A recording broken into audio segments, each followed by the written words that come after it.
Are we? Mhm. Yes, we are. I was waiting for the link to pop up. Hello, everyone. Welcome to the Red Room. And I hope the 2023 is not an awful year. I'm not going to wish a Happy New Year. And not miserable New Exactly. Year. Exactly. Let me just post the links to Facebook and Twitter to see if someone shows up. And here comes the cat. She doesn't need, she's going running down. Barbarella is running to Miguel's lap. She doesn't need to follow us on social media to know that we are doing a video. Up, up. Yeah, yeah.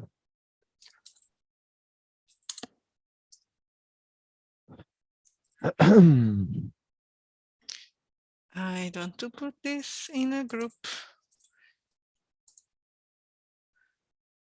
Yeah. I forgot how to do this since last year. I don't think there's anyone watching yet, so we can just wait. No. I just call it life instead of life, which also is typical. But I can edit. You're alive.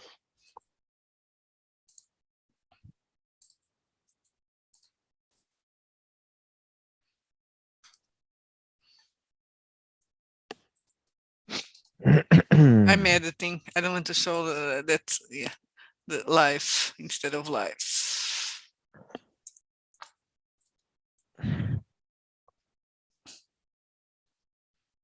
If we were decent people, we would have this prepared in advance, but we are indecent people.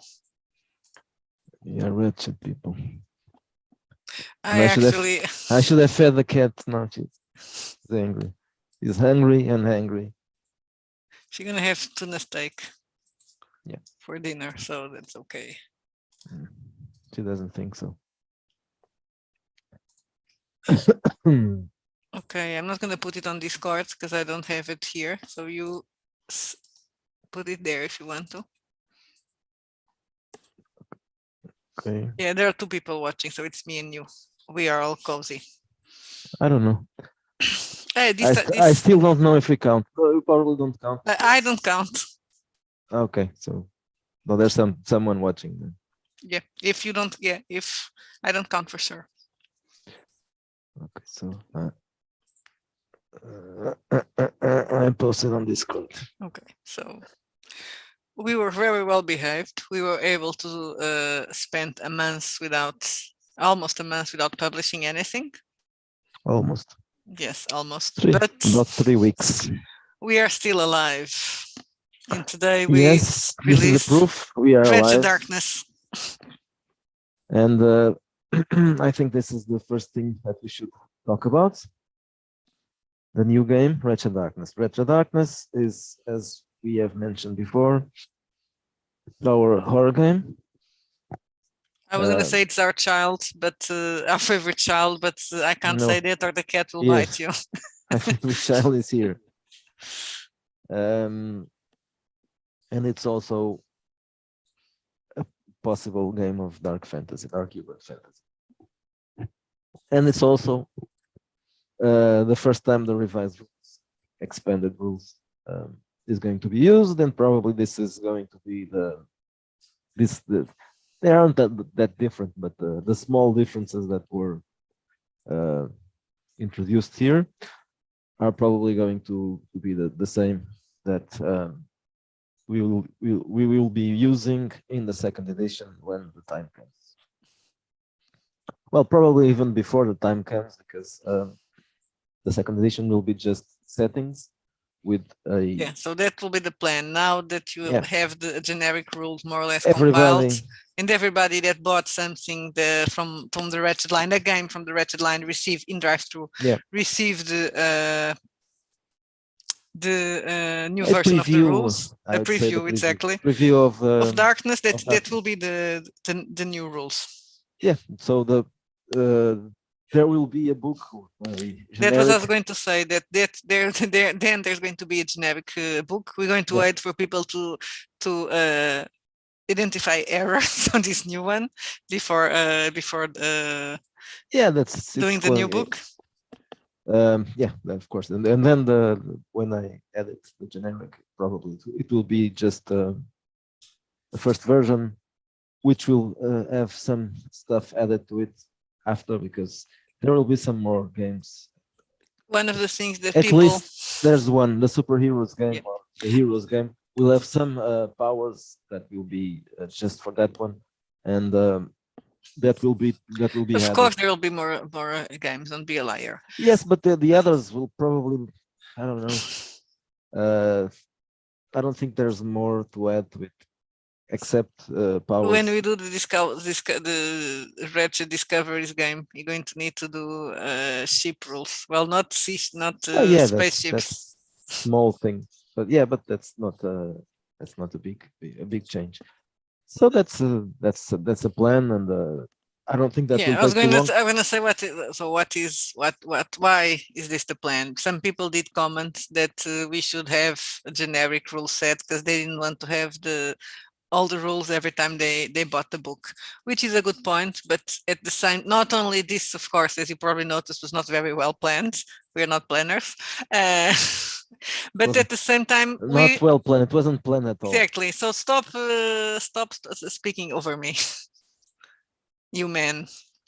Because then I forgot what I'm about to say. What I'm going to say is that what we considered was that if somebody bought one of the games and were not, like for instance Wretched, and were not interested in the others, that person, we didn't want that person to miss out on the rules. That's why until now every game had the rules in there. So what's going to happen after we release the generic rules as a book is that moving forward there will be just the specific adaptations for that setting and the setting material itself, and probably a one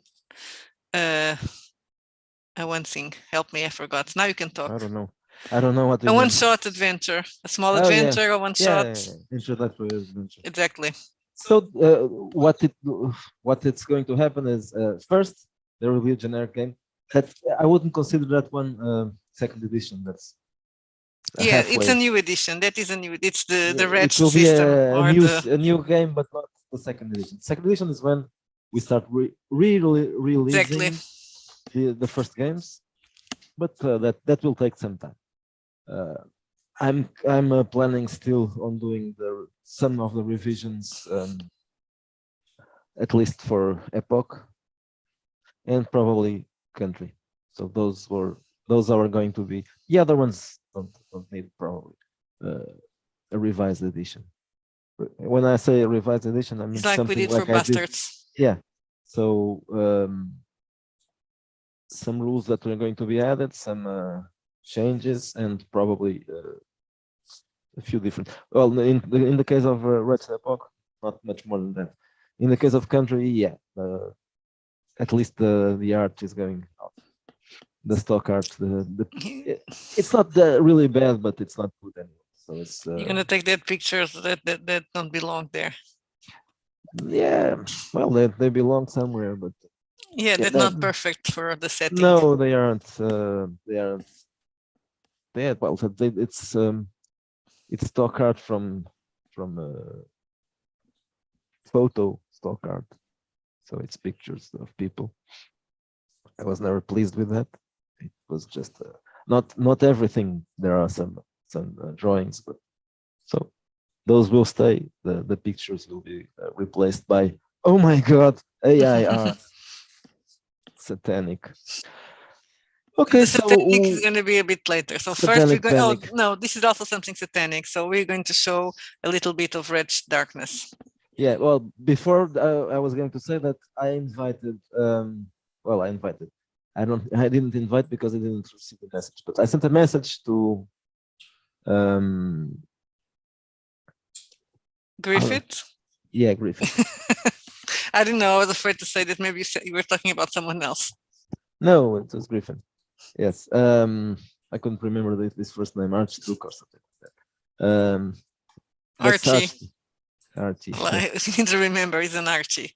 It depends on the people who are following him on Twitter or on Facebook. On Facebook, I don't think that's the name he uses. I don't know. Well, it's the Secret of Blackmore.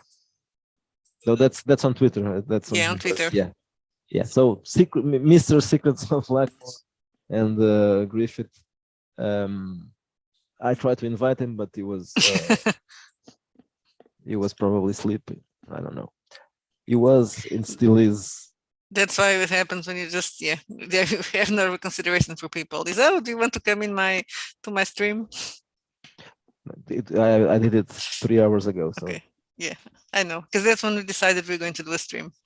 Yeah, when we got the book on the map. Exactly. Yes, we got the Lost Dungeons of Tonisborg.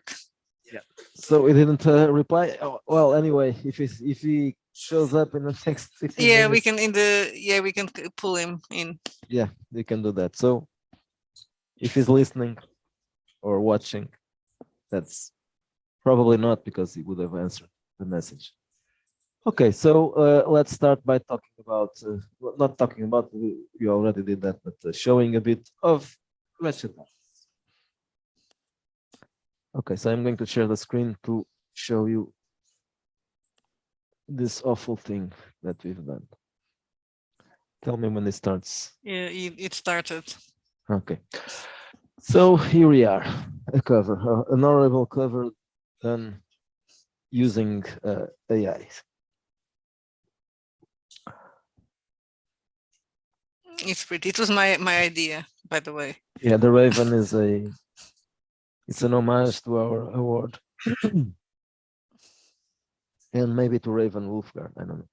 It can work both ways. Okay, so this time there are 3 names on the cover. Joe Coombs did a lot of things, perhaps not specifically for this book, but he had done lots of things for About the Beyond. About the Beyond, that was scattered around. Yeah, and so I did a revision of all that and added and used a lot of material about the Beyond. And for the first time, we had some editing done by Chris Cottrell. That means if there's typos, can we blame him this time and not you or me? Not really. Yeah, I know. Okay, yeah. It was volunteer work. So let's start by the introduction. There aren't that many changes. I'm listening to myself as feedback here. But they are explained here. So there's some of the differences between the revised rules and the first ones. Something that the pundit talked about. The characters were powerful. They had too much hit points. Yeah, too much hit points, at least for Wretched Country. That was and perhaps Wretched Epoch. Yeah. And this one even worse, because this is a horror game. So that's I decided this time that it had to be changed, or at least changed for a horror game. If you want to play this as a horror, they're still, you can use the they are mentioned. So if you are like me, you couldn't care less about this. You will just use whatever you like. But there are people who like to stick to the rules, so I included both options. So here's the previous option is still here. You can roll 1 dice, which will be D4 or D6 or D8, depending on the character class and archetype. The other option, which is a realistic option, is you just roll once when you create the character, and then every time you level up, you just get 1 point, or maybe there's a third option, which is just 1 point, but modified by Constitution. In this case, only the positive modifier, because if you apply the negative modifier, you don't get anything, or you even take points away. Yeah, it is not. Oh, I leveled up. Let me lose some hit points. That's not possible. That's not a possibility. So you can use the plus, but not the minus, unless you want to apply a house rule that if you have a negative modifier. I think this makes sense. If you have a negative modifier, you don't get any points. that could be applied. Of course, that character would be fucked up. So, well, anyway. So that this is the main thing that changed. There's some other thing. The wild ice. This is Joe Combs' idea. You have. I don't know why did they write about this something. It wasn't for this game. It was before, but I used it anyway. Wild ice. It's a way to. So you introduce an element of surprise by adding 1d6 that can be used every time you roll or just sometimes. I think this could be used the same way that I think that's Alien role-playing game rules. The stress dice. I think something like that. In a horror game, you can roll one wild die that can have not just bad consequences, but mostly bad consequences. There's a special rule for that on the sanity chapter. So character creation, there's not much It's the difference same here. Even though I made some modifications here, that was based on what Green Jim talked about on his review about the concepts, so the scenes, which is the consequences of playing the game with your scene, not your character's scene. Get you more points. Yeah, more points. So you have the option of still applying 10% experience points, but you can also apply 20%. And then there's the other part of it, which is the re-rolls. Instead of just one, you can use a number of free re-rolls equal to the character's level.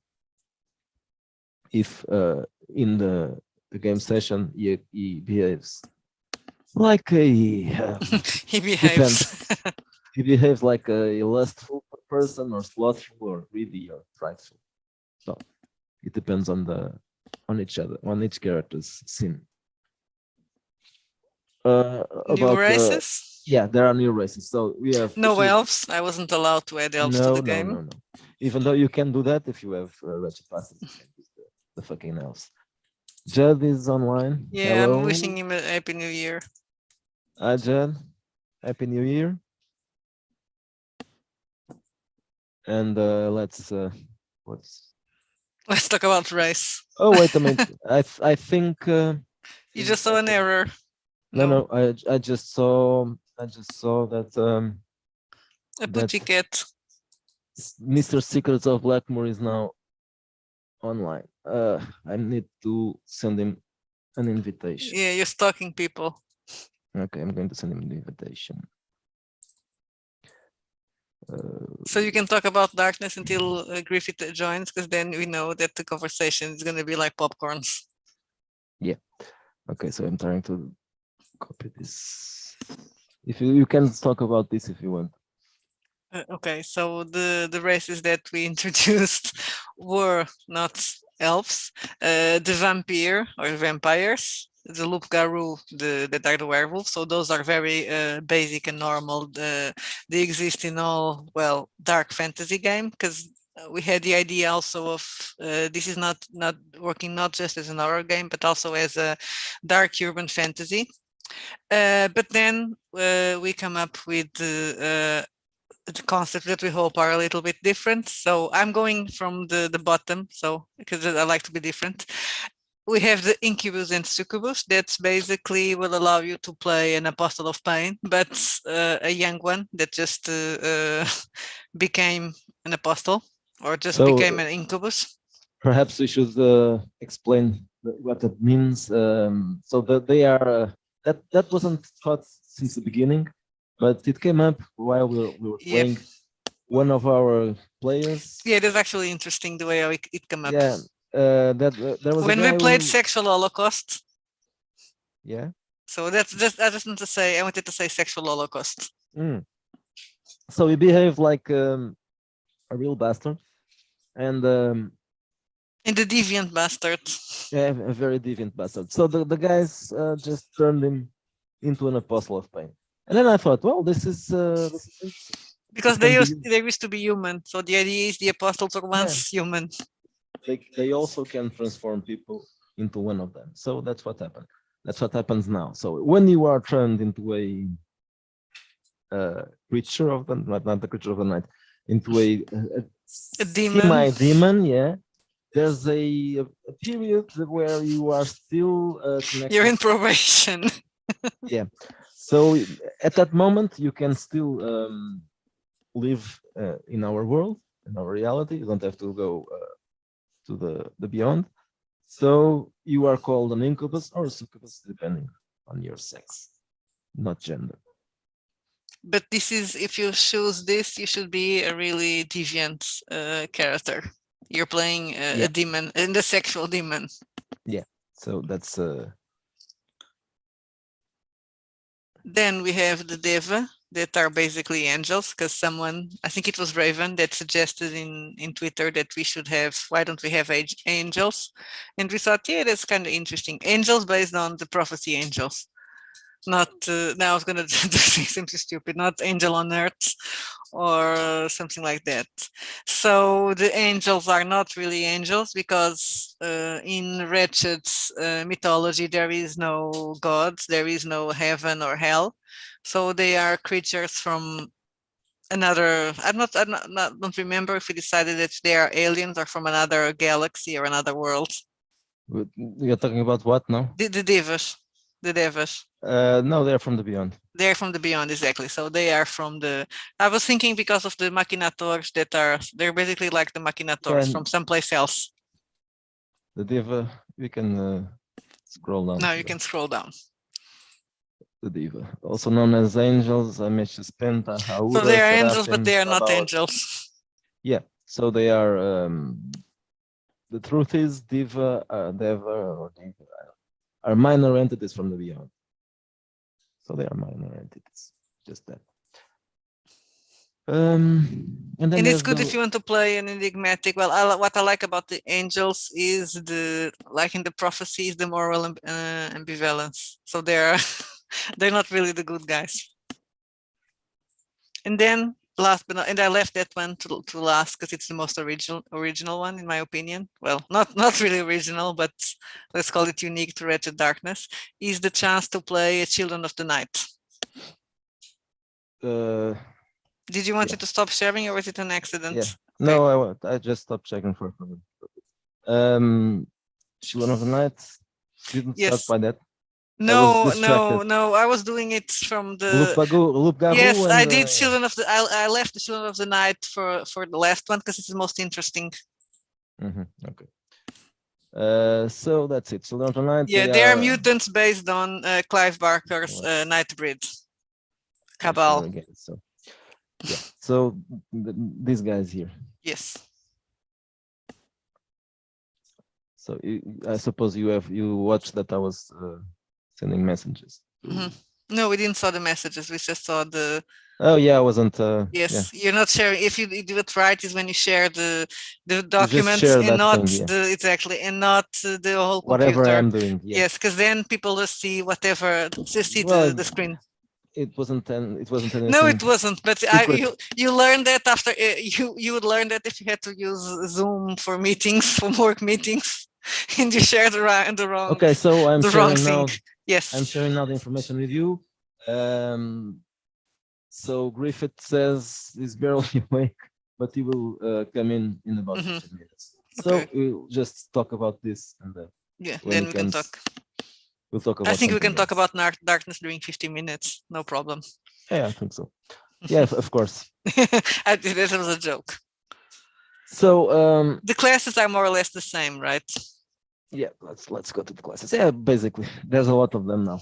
So there's yes, because they are combined from everything. Not really classes. The classes I think they are the same, but there are more archetypes now. So there's the assassin class, the cyborg, transhuman, depending on the kind of character you do, the conjurer, the investigator, the mesmerist, the man of action or woman of action, the performer, the proselytizer, the psychic, and the rogue. There are some differences here that I should talk about. And this is also The changed in the conjurers. rules. Yeah, the conjurers are different now. So you have different type of. So there's the unspecialized conjurer, which is not a good name, but I couldn't come up with something else. And it's optional. If you want to keep doing what you were doing before, you are using an unspecialized conjurer. If you want to do something different, then you have a kind of school of magic or whatever you want to call it, a kind of magic. It's a kind of magic. Sorry. So there's the cybermancer, there's the dream magician, there's the necromancer, there's the sex magician, the shaman. The sex magician is the guilty party of this is being a mature. This is a mature game. Well, And there's not that. You wanted to put boobs everywhere. Yeah, but it's mostly about sex magicians. I've just spotted a mistake here. The sex magician is twice here. Okay. Yeah. And the shaman. Yeah, I think there's a problem. Well, how this has happened, I don't know. Did you pasted it twice? You need to check that. I don't know. Okay, this is not a really big problem. So let's talk a little bit about that. So there's some differences. I'm going to show just one of the cybermans. So you have different rituals for different types of conjure and different feats as well. So there's a list. This list here means that these are the only things that this guy can learn, not the guy, not just this guy, any cybermancer.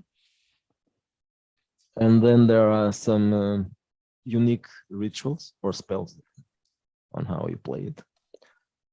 In this case, it's communicated machine, which is a second level ritual, and reprogram machine, which is a fourth level. And there are similar things for the other magicians or conjurers, except the shaman. I think the shaman. Then we have boobs. More boobs and big nipples, crazy AI nipples. Just gonna say that Judd was asking if Lulu version is available yet. We don't have it in print yet.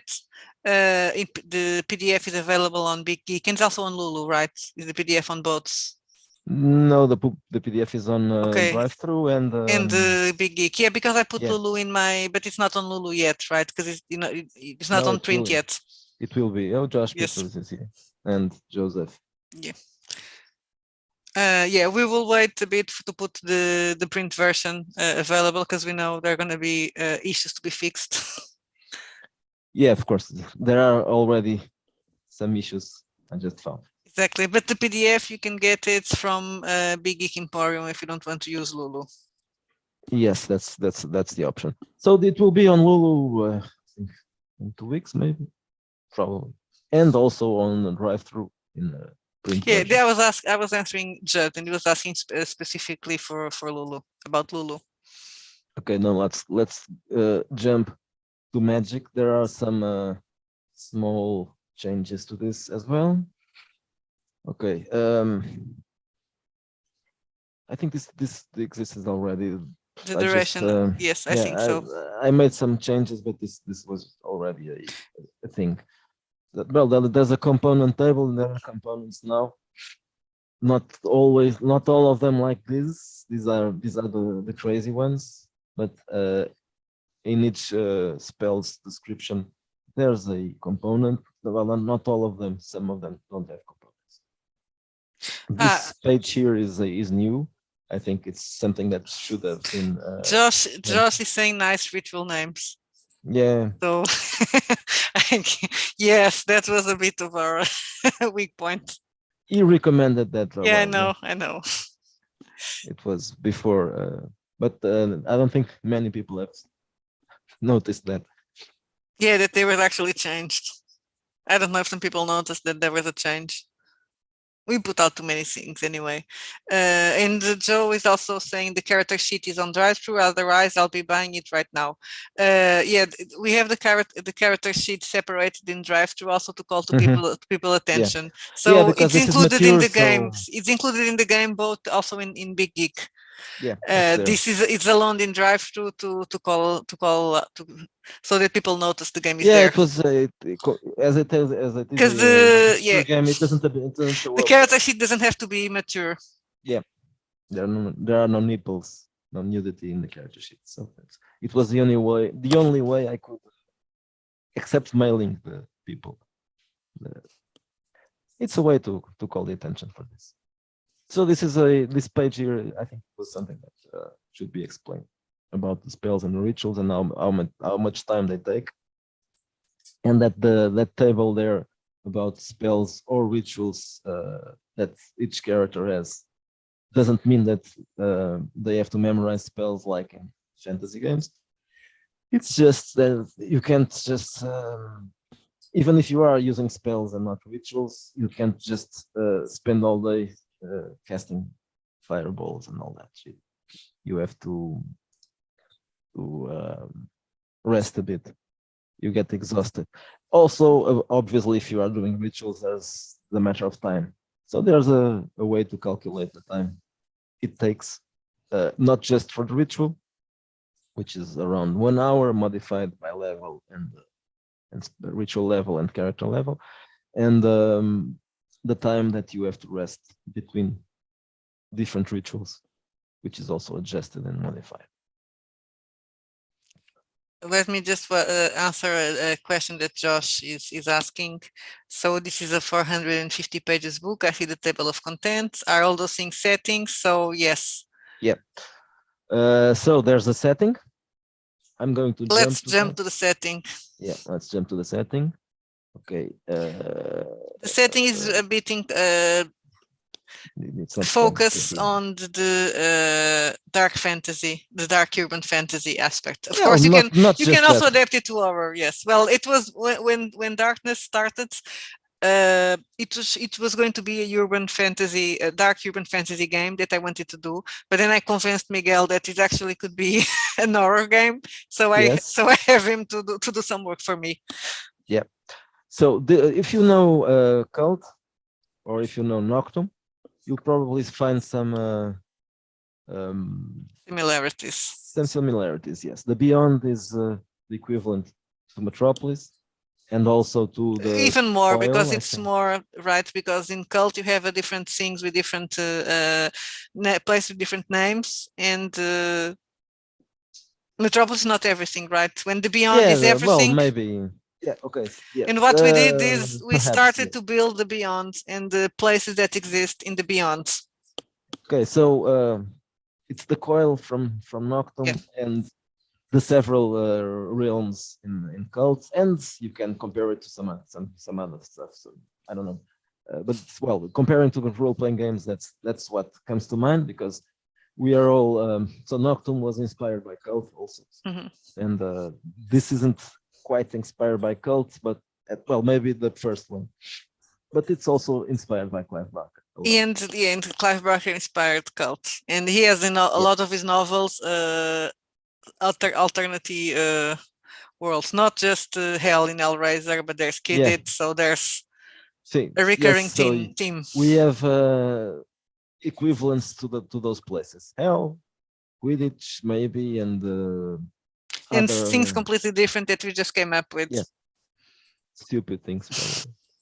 So we have some information about this guy, Gérard Oshu, which is a character which was introduced. Well, a character in the sense of someone. Yes, it's actually supposed to be an NPC. Yeah, so he has written a lot about the Beyond. Most of the things that are known about the Beyond were well, not just discovered, but also studied and written about by Monsieur Gérard Rochou and Monsieur Coombs, because he shows his creation. Yeah. So Oshu is Coombs.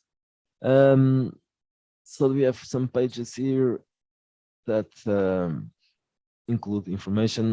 Some of this information is already on Epoch and perhaps some other game. I can't remember. Space, there's something about it as well, but it's not exactly the same thing. This one has more information. And then we start describing something that this is the new part of it, which is we'll call it the geography of the beyond, even though it's not a common geography. It's something The beyond strange. cannot be mapped, right? Yeah, it cannot be mapped, but it has It has some places. places which are similar. Um, Murder elves. What's it? What's this talking about? Joseph McKeever. 2 words for you, Sylvia. Murder elves. Yeah. And I was laughing about the Zudgas you do, that Ushu that you do so well. So the geography of the beyond is a chapter about the several places on the beyond. So there's the place that we could compare to Metropolis and also to, how's it called? The coil? No. No, the coil is more. Yeah, the It's coil not is like that. everything. It's I more like the mean, beyond itself. yeah, exactly that. Inside, in cults, there are too many things. I don't No, not remember. just no. No, in Cultist Metropolis, I was thinking about the source, the real source, Barca. Kidditz? No, it's hell No. in. There's a city in hell. Yeah, there is a city. The city where the Apostles Well, of Pain came from, but I don't maybe it's remember. called just Isn't it City the of Hell. underground city or something? It's I in hell. remember I saw it when I was doing some research, but well, it's where they go yeah. in the last book. And when I say they, I mean that strange group. Yeah, but that is really in hell. They go in hell, but they do call Yes, but there's they a city call it. there. I know, but I don't remember what is the name. I'm gonna Okay, check. so I called it Derelict City, this place. And there are several places in there are 7 boroughs in Derelict City, which is New York, of course. The One for boroughs. each scene, of course. We like number 7. And then there's the Desolate District, the Gilded District, Slaughterhouse 6, which is not the name is not a district, but anyway, I wanted to call it the Slaughterhouse because that's where the Apostles of Pain dwell. There's the Resentment Quarter, so each one of them is related to a sin. So there's the Slough of Despair, and the Tempestuous Quarter, and the Vanity District. The waterfront is not exactly. So the waterfront is Styx, or the Stygian River. And there's the Malevolge, which is a building on the outskirts. And then the real outskirts, which are the Valley of Sorrows. And then there's another city, because this is not in Derelict City, it's a shadow. Emmettville, it's the city where, well, some of our red exploitation scenarios are taking place, and then we decided to create it, that we will create it in this world. Well, in this world, in the real world, but in this case, it was created in the beyond first. Yeah, so Emmettville, and there's some other places. Okay, so for example, this here is the Darkwoods from St. Claude. Yeah, so St. Claude will be one of the next things to be released, and in a new version, of course. It's the only thing that I wrote for Postmortem that hasn't been released yet. So Joseph McKeever said something here. Yes. Wretched darkness is allowing my claws. You've seen some of my ideas. It will be fun to take what I've learned between best recommendation and apply it here. Yeah, okay. Yes, it will. Yes, it will. I think, yeah, if you wanted to do something, I think it's probably the best game to write something for. Okay. So there's the Darkwoods. This is another place in the beyond. In most of the places, well, some of them were taken from places that were mentioned in our settings, because we took this as an opportunity to put everything together. Finally, we are. We assume this is the red verse. Yeah. So you have Tinsaland that comes from. So this is even before the Gremlins. This is a concept that is common in that games. case. Yes, it's because it's so common. Then there's Tinsaland, and there's a mention, of course, Wretched Country into the Devil's Country in Wretched Country. This is it's not exactly just the Devil's Country. That is a place. It's going to be very useful when you write that game or scenario, whatever, about golden Hollywood. Yeah, that one that is in the list. So Tinselland is a place where the phantoms of celluloid manifest, and where weird things happen that are connected to movies, and so you can just put their places inspired by whatever movie you want to do. So this is of course the Western is the one that was already mentioned. It's the one which has more information, but there are other options. Then there's the Hermit's Mountain. This was mentioned briefly in Welcome to St. Cloud, but you can expand on this. It's a crazy concept that I developed here, and it connects to something else, which is the Spider God. One of the factions, right? Yeah, one of the factions. This almost looks like it was planned. It wasn't. It's starting to make sense. So in this place, which you probably forgot about because it's just a brief mention in a place, it's in St. Cloud where someone Drifted is coming. Yeah. So let's do a quick yes. Let's jump. Okay, let's go back to Josh's question. So yes, so then we have some factions. I'll stop sharing now. Yes. Then okay, let's go back. We have a setting. We have a series of plot hooks based on different. Missing the words. Different cliches and different having tropes. Some difficulties. I have to send the code. I don't know. It never asks for that. It's probably the way that he's trying to join. Sometimes that happens. Send him the password or whatever. So what I was saying, yes. So we have some plot hooks that are based in tables that are based in genres.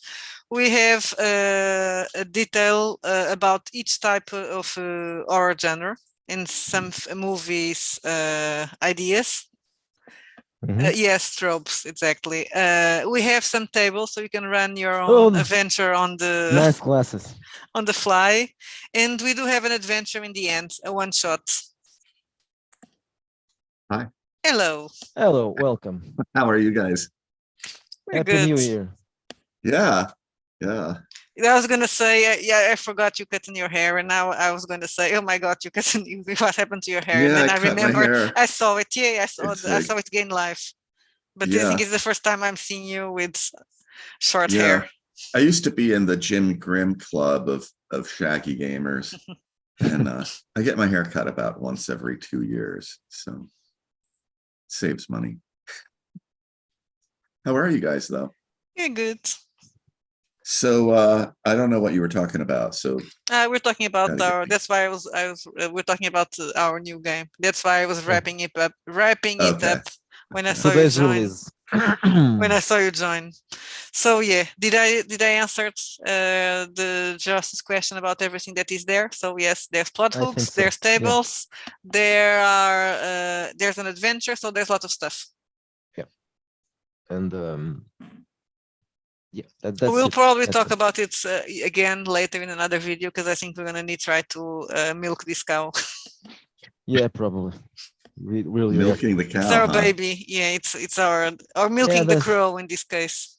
There's that problem of being a mature game. So it's it has titties on the cover and sex magic, so it has to be mature. So nobody's going to see it by accident. You gotta milk them, right? Exactly. Yeah. Oh, nice. Which one is this? What's it called? I think I've seen it probably. Wretched Darkness. Oh yeah, Wretched Darkness. Yeah, it's the crow flying over the sea. It was released today, but you probably saw the drawing. Yeah, because we've been spamming people with it for a bit now. Yeah. How are you guys doing on selling your modules, by the way? Like, you have a pretty good following. It has so how many? We have 3 silvers now, right?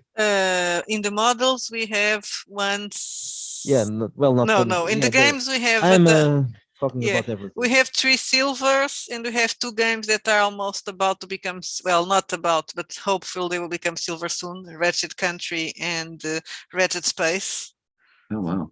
And we have some adventures that are almost becoming bronze. I have here, because it's so I posted, so Miguel doesn't have to keep track, so I am trying to help. Yeah. So I have so I That's can cool. track it easily. So not bad. Yeah, Yeah. I think it's not bad. Especially because we do we haven't a lot of started- stuff. Yeah, Yeah. of course, the fact that we release lots of things, it's good because we are selling constantly. But I think Yeah. sometimes people can't keep up with everything. So, well, we have a backlog. So Do you guys do just PDF or do you also do hard no, copies? yeah, We do prints on demand because a Yeah, lot of you- people okay. prefer on Lulu and Yeah. drive-through now because a lot of people prefer to have the book itself, and we also prefer to have the book itself Yeah. most of the times. Yeah. You Though should if no invite me one- to a game session. I want to play through one of the modules with you.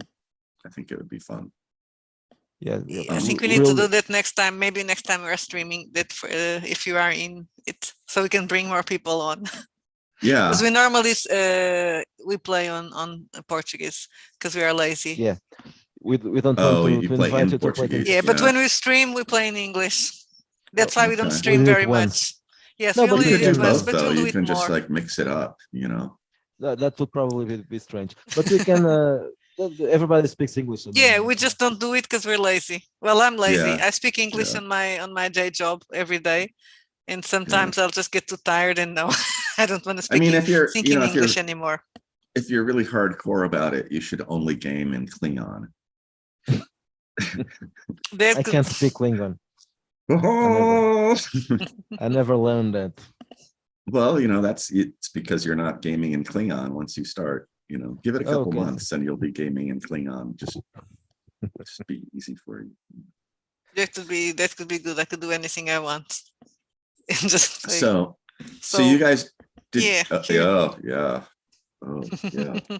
it just took a week to come from customs to here. Right. They have to, well, they were in there reading it. I hope not. I mean, had Well, it the even been good thing opened is when they you don't got want. it? No, it was very well closed. They don't.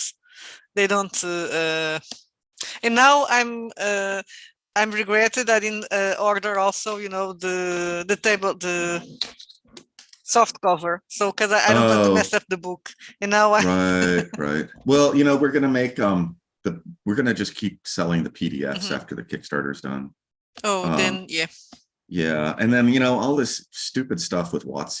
I mean, they're just such, you know, pardon my grammar, but they're just assholes. You know, they got so much money, and I don't know if you watched that video they did a while back where they were announcing they were going to do 5e, and it was ridiculous. You know, I mean, I'm a filmmaker, so they couldn't stop talking about their tilt shift camera, and tilt shift cameras are basically a bellows camera. It's something that's been around for over 100 years. You know, it's like that we're gonna have the tilt shift camera.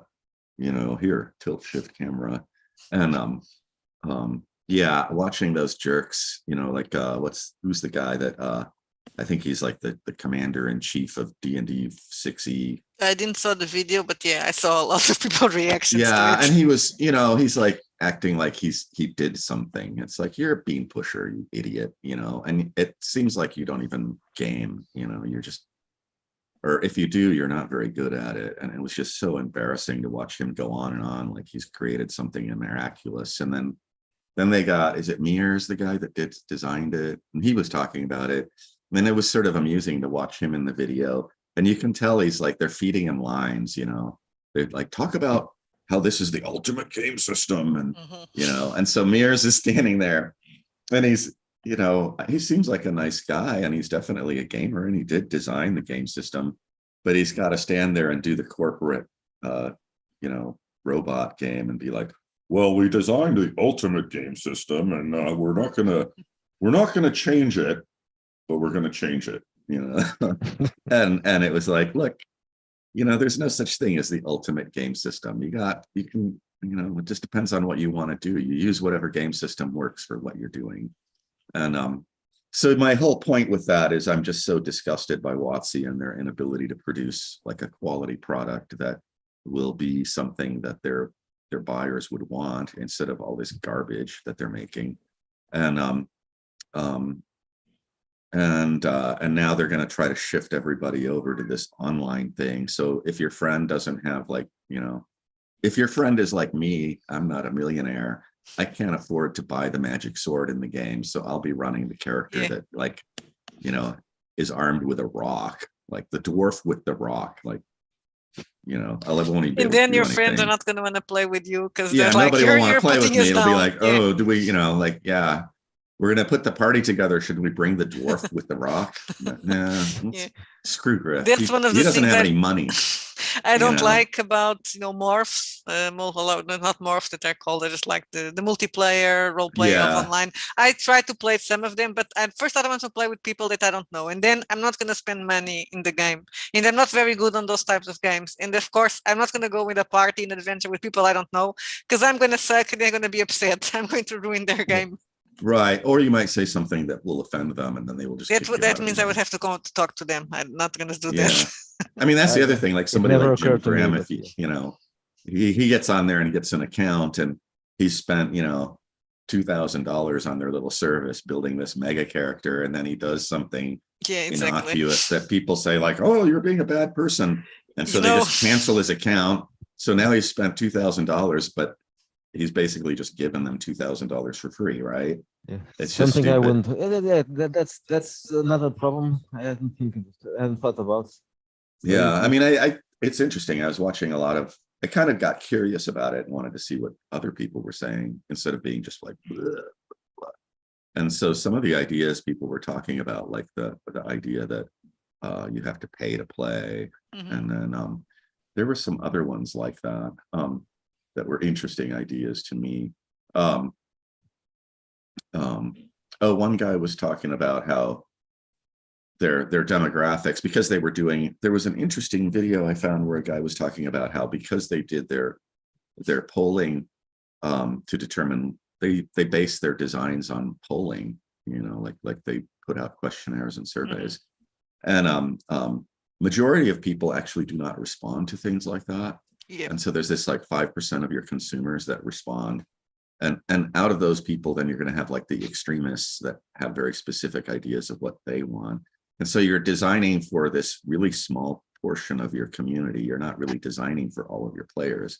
So they're just going to miss the mark. You know, I mean, I think like you guys are just doing, you know, you have no way to know what people want. You just make what you think. Sometimes we ask them on Facebook or in Twitter, but everybody has a different opinion.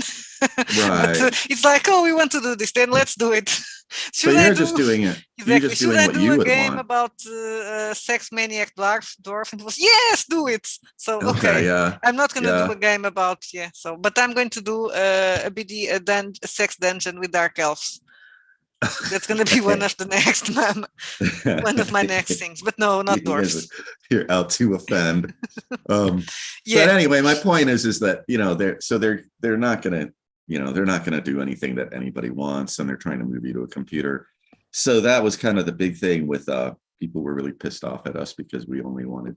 I like making books. Like I like, you know, and I mean, you got your book. Is it a nice book? It was better. That was telling me, oh, it is such a nice book. And that was, but then I thought, I should have bought the soft cover also, because I don't want to mess this book.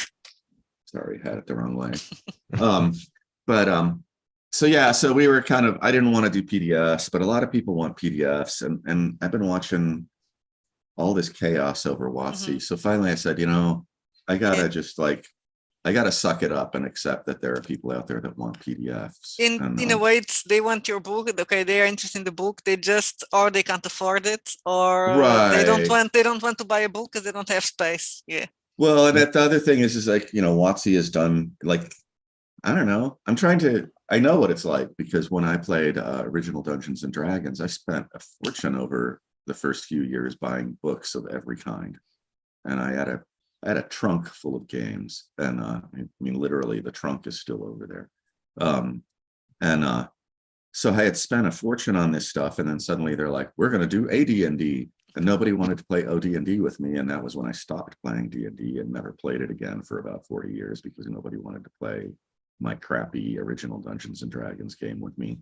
And so I had spent all this money on all this cool stuff, and suddenly it wasn't the right thing. And so they're going to do the same thing. You know, all of you people that spent a fortune, you got your DMG, your player's handbook, your monster whatevers, Pasha's cauldron of lameness, whatever. And now that stuff isn't worth anything. You know, you got to buy a whole new set. And of there's a books. lot of people, so I guess 5e was very popular. So there's a lot of people that will be new to this. Nobody wants to play my game anymore.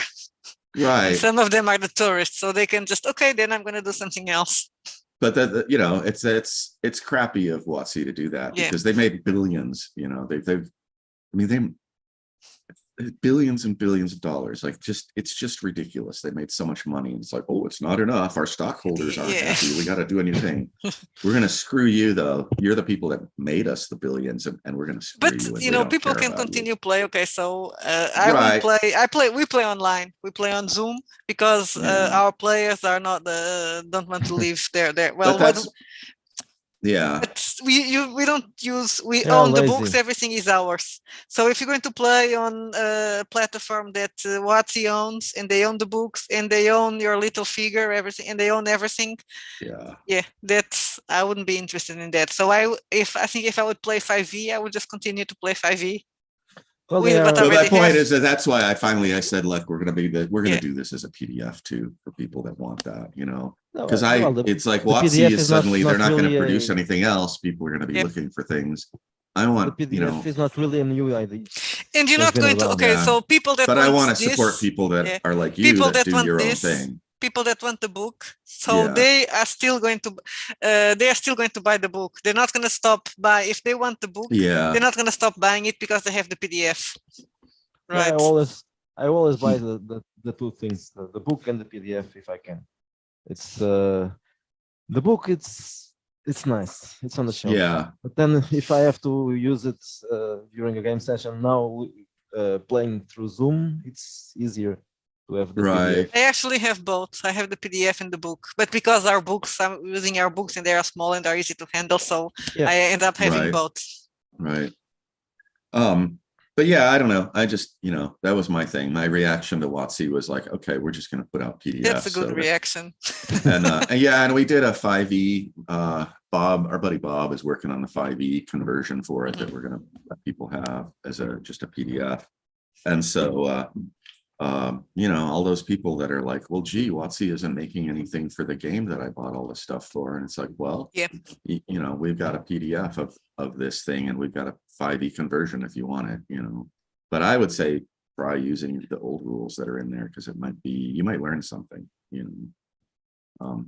But you just got this, right? Like just hours ago. Yeah, it was. Yeah, it was in the mail when we got home from the gym. And yes, here I have. We haven't learned anything yet. No, I haven't checked. I was working. Yes, I have your Blackmore maps. There. Let me see if I have the two right ones. Yes, the ones that are different. Yeah. I haven't looked through it because I was pretending to be working today. Really? So yeah, I came back to work today. So a lot of people is still on my company. They're still on vacation, so nobody was talking to me. So I just read my emails, did some stuff. Right, that's where you go to work and you get a coffee. No, because I work from home. No, because I work from home. So yeah, I go to the kitchen and then I come to my office. This is my office. Yeah. Josh Peters is asking, what is this gold cover you are toting around, and where can I buy it? I answered Lost Dungeon. Yes, then you can't buy it because sorry. Well, I can buy it. You can buy the PDF. Yeah, I wish you would have gotten this about a week ago and people could. So let's talk, because we forget that there are some people that don't know about the Lost Dungeons of Tonisborg yet. So let's talk about a little bit. Let's go back and we know, because let's say for Josh, that Griffith was one of the first persons that we interviewed for the channel. Yeah, and nobody watches that show because I'm not very popular, I guess. No, a lot of people watched, actually. It was one of the most viewed. You had Venger. Yeah, we had Venger, but I think you were more, I think you had more views. Let me check. No, Pundit was the one that had more views, obviously. Oh, Pundit, he's going to get 1 million views. Even the people who hate him want to watch his shows. And they'll listen to everything he says, and they'll be and and they're going to be... Yeah. You know, Pundit could say something like, I don't like but juice, you are on the 1, 2, 3. You were the fourth. fourth. Minute, what did he say? You are on the top 5.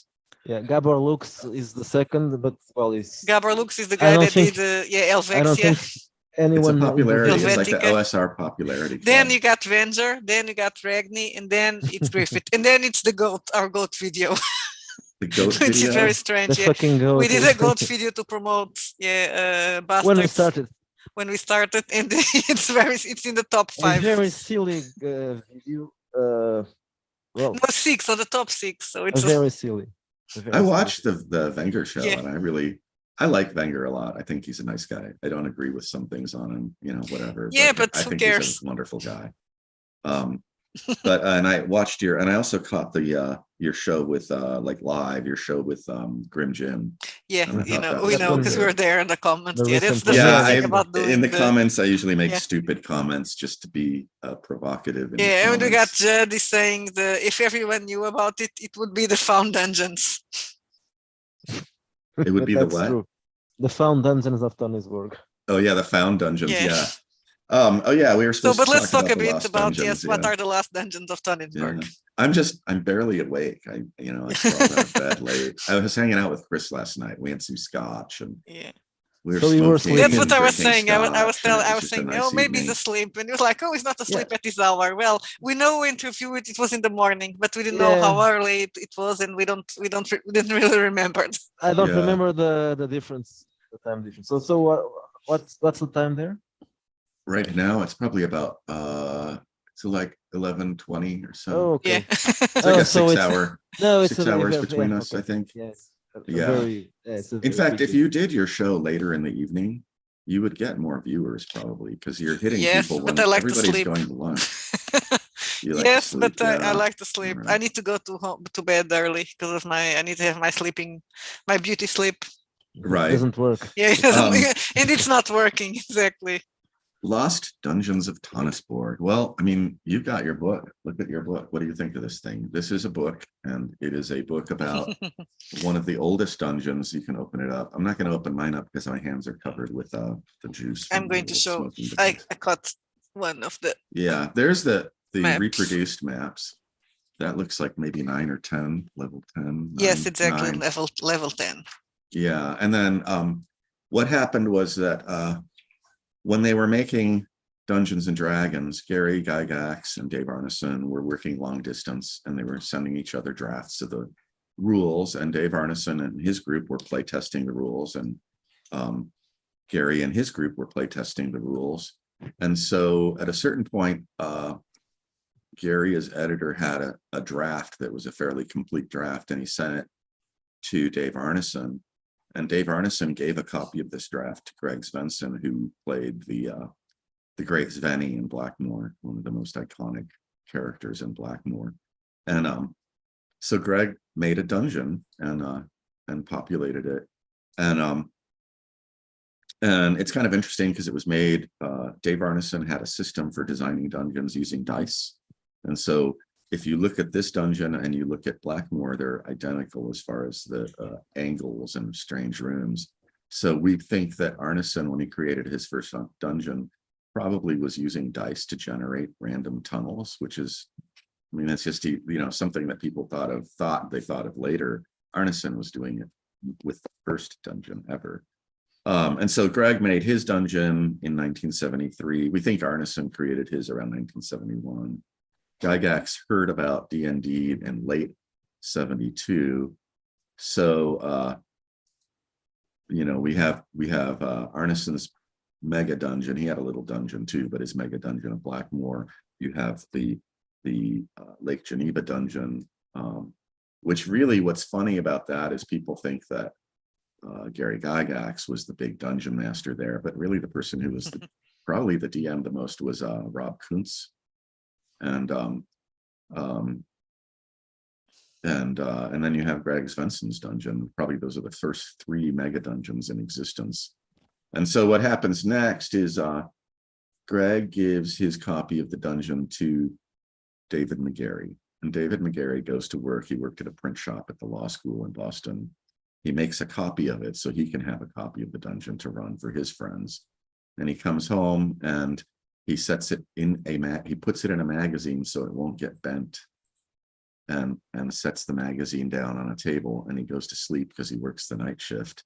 And when he wakes up after his sleep, he realizes the cleaning lady came and threw away the dungeon, the magazine, not knowing that the dungeon is in there. And it also happens to be garbage pickup day. So he goes out to the garbage and all the garbage cans are empty.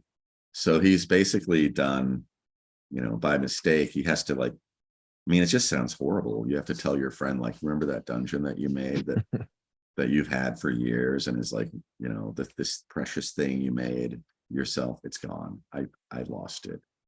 And so it came to be known as the Lost Dungeons of Tonisborg. I think it's mentioned briefly in the 1977 publication, The First Fantasy Campaign by Dave Arneson, where he talks about his original campaign. And so when we were doing interviews for the documentary, we were hanging out. We would do these interviews, or we would have, it looked like coffee cups, but everybody's sipping scotch and having a nice time. And we would just do these long interviews that were just rambling. They weren't necessarily even for things about the movie. It was just let's just videotape the guys talking about whatever they want to talk about. And so we have a lot of stuff that you couldn't really use in a movie, where they're talking about random things that are kind of interesting, actually. But David McGarry was like, oh, wait a minute, I have a dungeon.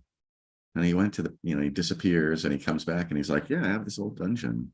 And we were looking at it. And my first impression, just looking at the angled passages, I don't know if you can open up the old map and if you can see that on camera. There's a lot of angles and just strange passages. And then also the way the doors are designed. It is the Arneson pinball paddle door. It looks like a flipper on a pinball machine. So it shows you which way the door opens on the map, on the original maps.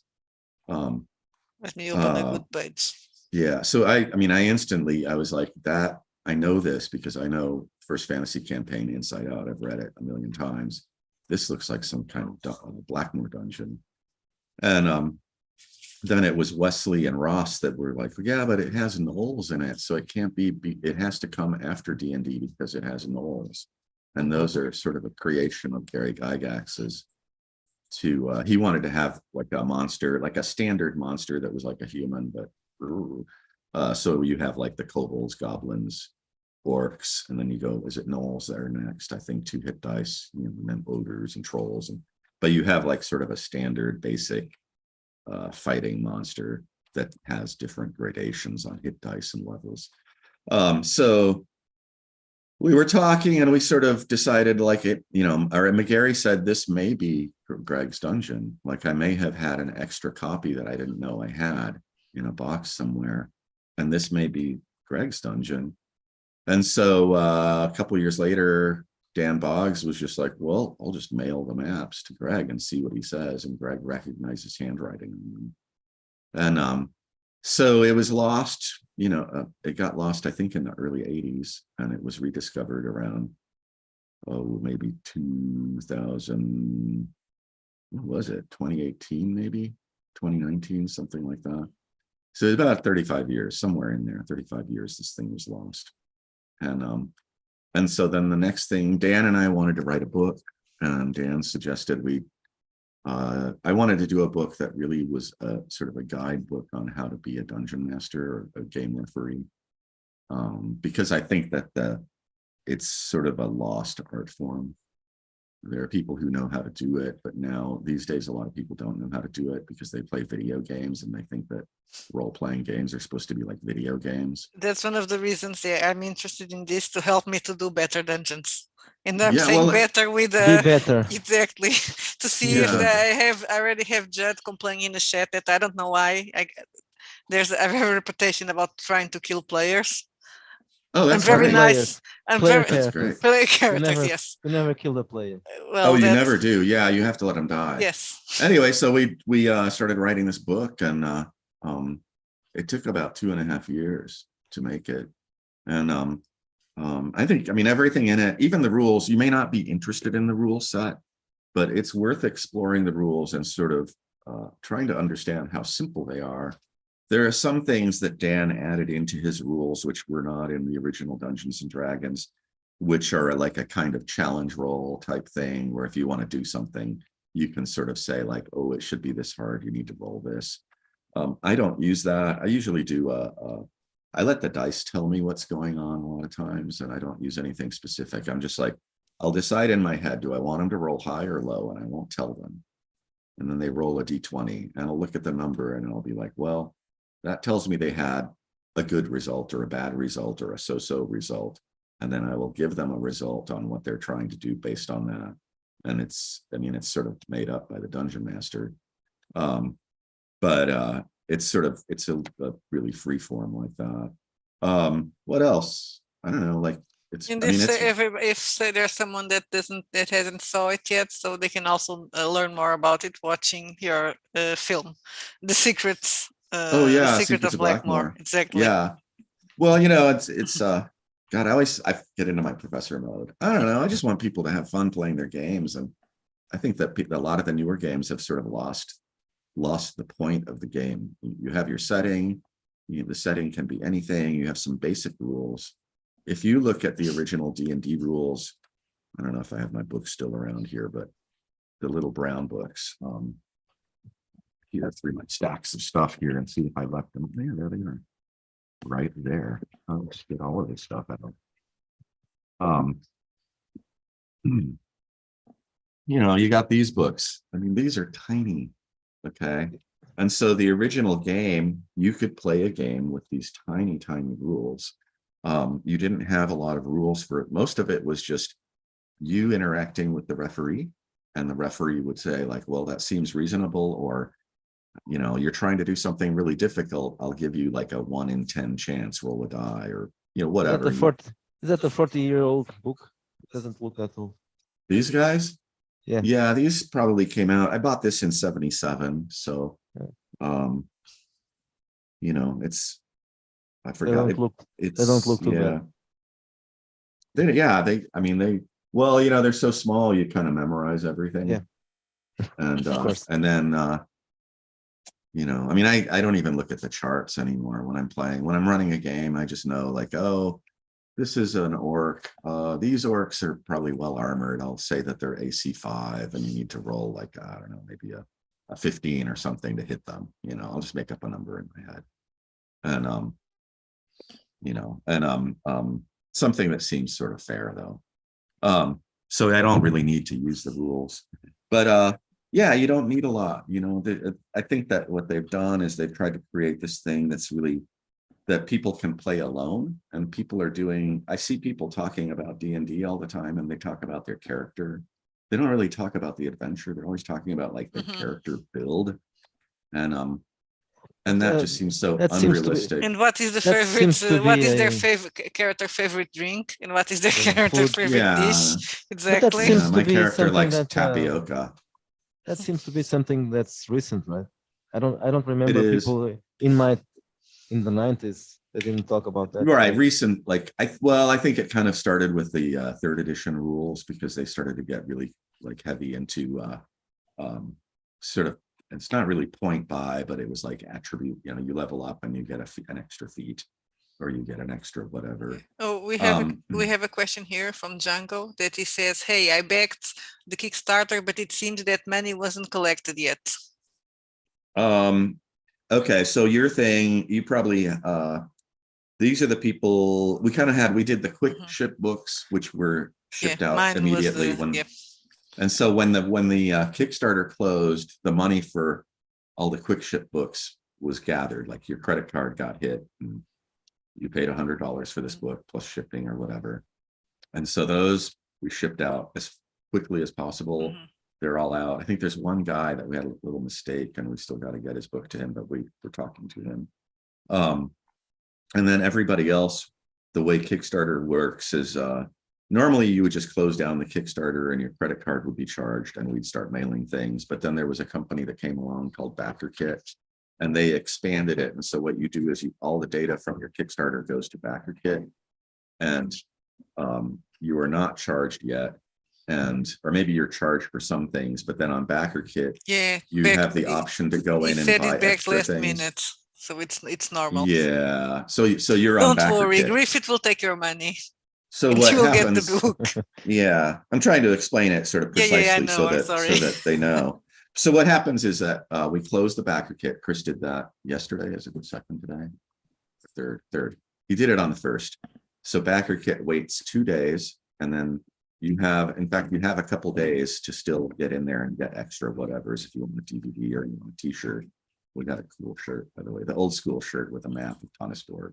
It doesn't say anything else. It's just It's just old school and a map of Tonisborg, and it's like, what's that? You know, but they will charge you, and then it'll lock in your purchase. Once you've been charged and your purchase has been locked in, and we have all your money, then we are going to take all that money that we've gathered together and put orders into the various bookmakers, because we have to go to different places. Like the hardbounds are, we have to like order those, and they're going to start manufacturing the sort of the intermediate sort of card cover ones. They're not really a cheap POD, but a better one.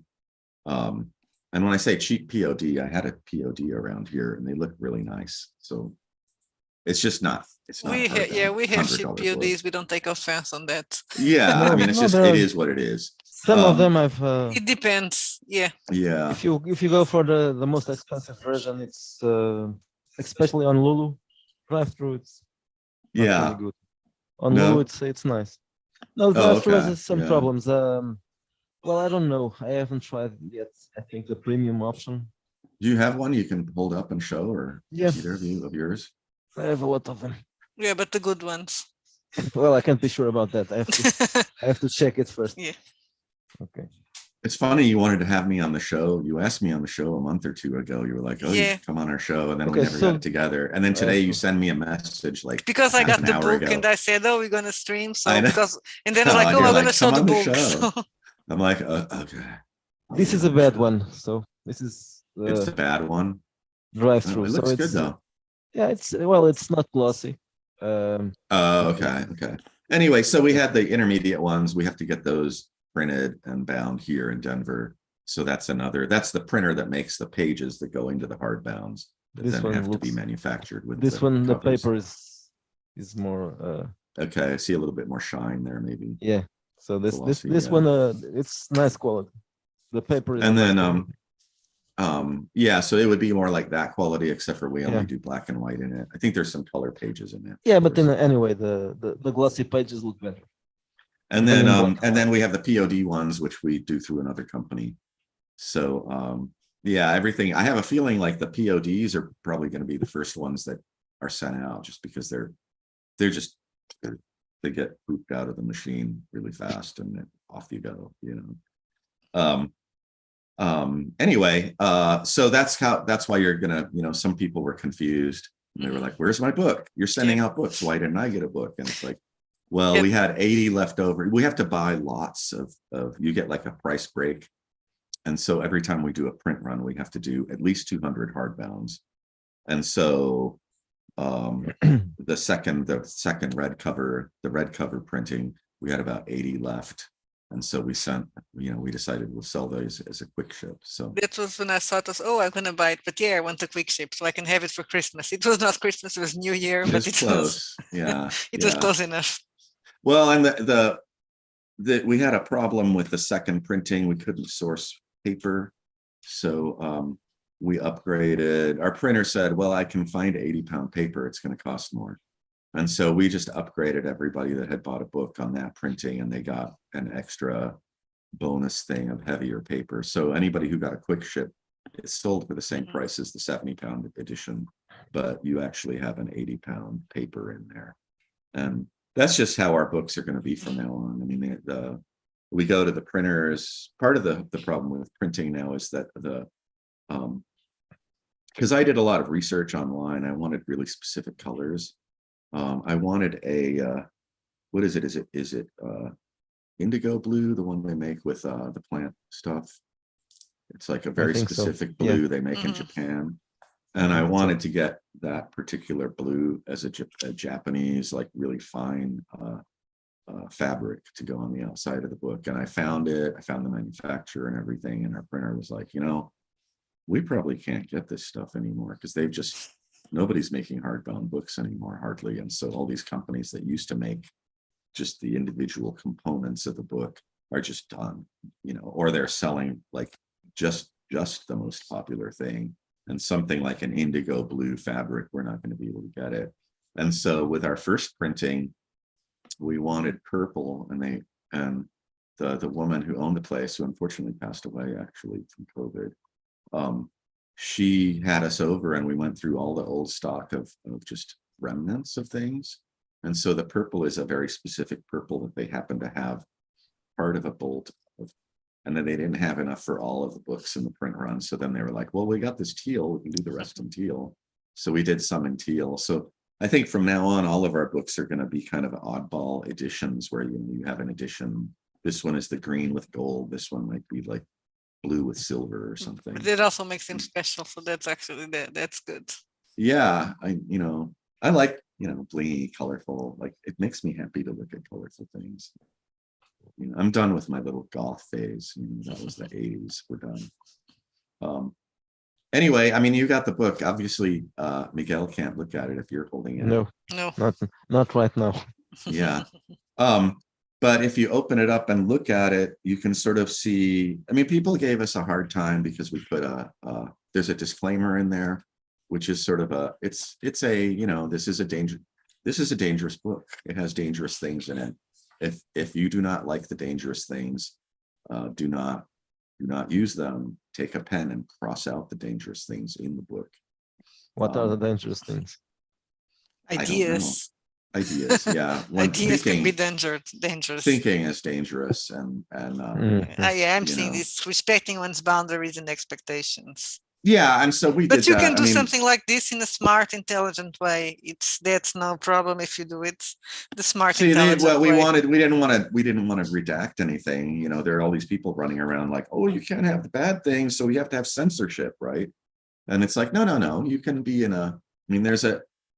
There was sort of an idea of having safe spaces for a while, and everybody wanted a safe space. But really, especially if you're interested in history, you need to be in a brave space, and you need to be able to address things that are difficult. There are things I do not approve of. But you need to be able to address these brave spaces and sort of decide for yourself where you want to be, what you want to deal with. It's kind of funny because, we did the movie. We were in hiding for about 3 years when we started the movie. I'm changing the subject on you, but no I'm starting to notice that people are stealing ideas from me, and the idea of crossing things out. I have it in the book there. I did an interview with Urbanski when we were still working, when we'd just done the movie, and on the what is it called? It's the something characters. The glorious. No, it's not inglorious. No, I always forget the name. Inappropriate characters. Inappropriate. I always think unusual characters. It also fits. The inappropriate characters. You mean you don't mean this one? Last month. No. No. This one is right up there too. But so on their show, I actually took this copy of these. It's like this book. You look at my old books, okay, and these were new, and I never thought that 50 years later, 45 years later, they would be worth anything. But at one point I didn't like the way, when I was a kid, I didn't like the way the hit points are set up. And I don't know if you can, my camera isn't very good, but you can see X's here, right? So that's 14-year-old Griffey getting his book and saying, I don't like the hit point system, I'm going to cross it out. And so I went on his show and I talked about, there was another rule in here. It's right up at the front. It has to do with magic users and swords. And I didn't like that rule because, in my fantasy games, wizards find magic swords, just like in the Lord of the Rings. Yeah, there it is. So while I was on his show, I took a pen and I took this $1,000 or whatever expensive book, and I took a pen and I crossed out the line saying that wizards can't have swords. And it's sort of funny because we talk about that in Tonisborg as well. It's like right in, I think it's in that little disclaimer. We say, look, if you don't like something in this, do what we always did in the old days. You just cross it out, and you've got these margins, and in the margin, you write your own rule. and that way you can reference your rule. And the way to use this book is actually to abuse it. And it's sort of funny because like recently I think it was Professor Dungeon Master. Everybody was like, oh wow, look at what he's doing. He's crossing something out in his 5e edition book, and he took a big marker and crossed it out, and he acted like, look at me, I'm so clever. And I was like, look, you jerk, you're stealing ideas from me. You watch podcasts I'm on, you read my blog, I know you do, because I've seen like at least 5 ideas I have on your show. And you're not saying like, do what Griff says you should do, which Griff got from the older dudes, or Griff has been doing since he was a teenager, and all the other gamers did in the old days. And it's like nobody's citing anybody anymore. But I'm noticing that I watched Professor Dungeon Master again, and he did a show, and it was all about the I think it was the economic aspects, or no, he was doing a thing on the surveys and how the surveys are going to be flawed. And the funny thing was that I had gone on YouTube, and another guy who is a statistician had done a whole show about that. And so you got these people like Professor Dungeon Master, who it may be accidental, he may just be, it may be just the zeitgeist of gaming right now, but it seems like he certainly has a lot of subjects that he does not attribute to anybody, that he may be getting from other people. And that kind of pisses me off, because if I if I'm on a show, I'll drop somebody's name, it's just like I was hanging out with my buddy and he came up with this idea and I thought that was cool, so I want to talk about it now. But I'll at least mention the person who gave me the glimmer of an idea, So yeah, you got me onto, that's a pet peeve I hadn't really talked about. It's just like people stealing ideas without at least saying like, so-and-so had this idea and I liked it, so I took their idea and I combined it with this other idea and I got this new thing, yeah, that just pisses me off. I'm just tired of it. So probably from now on, I'm not going to talk about anything I'm working on publicly anymore. My Twitter is going to become boring because I'm not going to talk about gaming, because I don't talk about plans. I don't want to leak any of my ideas. It's like I want to publish it. We actually are doing it on purpose, because it happened when Miguel was working on some things that someone came out with the same idea, and he was like first, and it was like, well, I don't want people to think I stole the idea from this guy. So now, at least if someone comes with the idea first, we are on record talking about that, so we can prove we didn't steal the idea. Yeah, maybe you do the podcast and you can talk about things. Yeah. I don't know. I mean, it's just, it's not like anybody's making $1 million like the big company that makes garbage. People still eat Campbell's canned soup, but it's not necessarily the best soup. It's just the best advertised soup. Never tried it. We don't. Really? I don't think here in Portugal we have soup. Well, we have soup in cans, but it's not very popular. We do have in packages. What about Campbell's? Do we have Campbell's? I have no idea. Probably not. Yeah. Oh, and let me say, because T-shirt historian is said it's the second shutout that he says. He also said hi, Griff, when he joined. So I know T-shirt. I have to think like everybody has these handles, and it's like I know the name, Bill Allen. Also, Bill Allen. I like Bill. Yeah. I don't know. We're like a good community of people. I mean, you're naming these names, like we're all working on stuff, our own stuff, and it's like if I see Bill or T-shirt historian doing something, I will mention. Like I was watching their podcast, or I was, talking on Twitter with them about this, and they had this idea, and I thought that was great, and we can at least credit each other with like, yeah, we are collectively working together, and we're incrementally moving forward this idea of how to do our games, and sharing, and then it becomes possible to share. But there are people out there, and who I won't even watch their shows anymore, because I just think they're stealing everybody's ideas, because all they care about is viewer counts, and they're monetizing their show, and they want to get their like $50 a month or whatever they got off their YouTube. And I'm really offended by that. But let's talk about Tonisborg.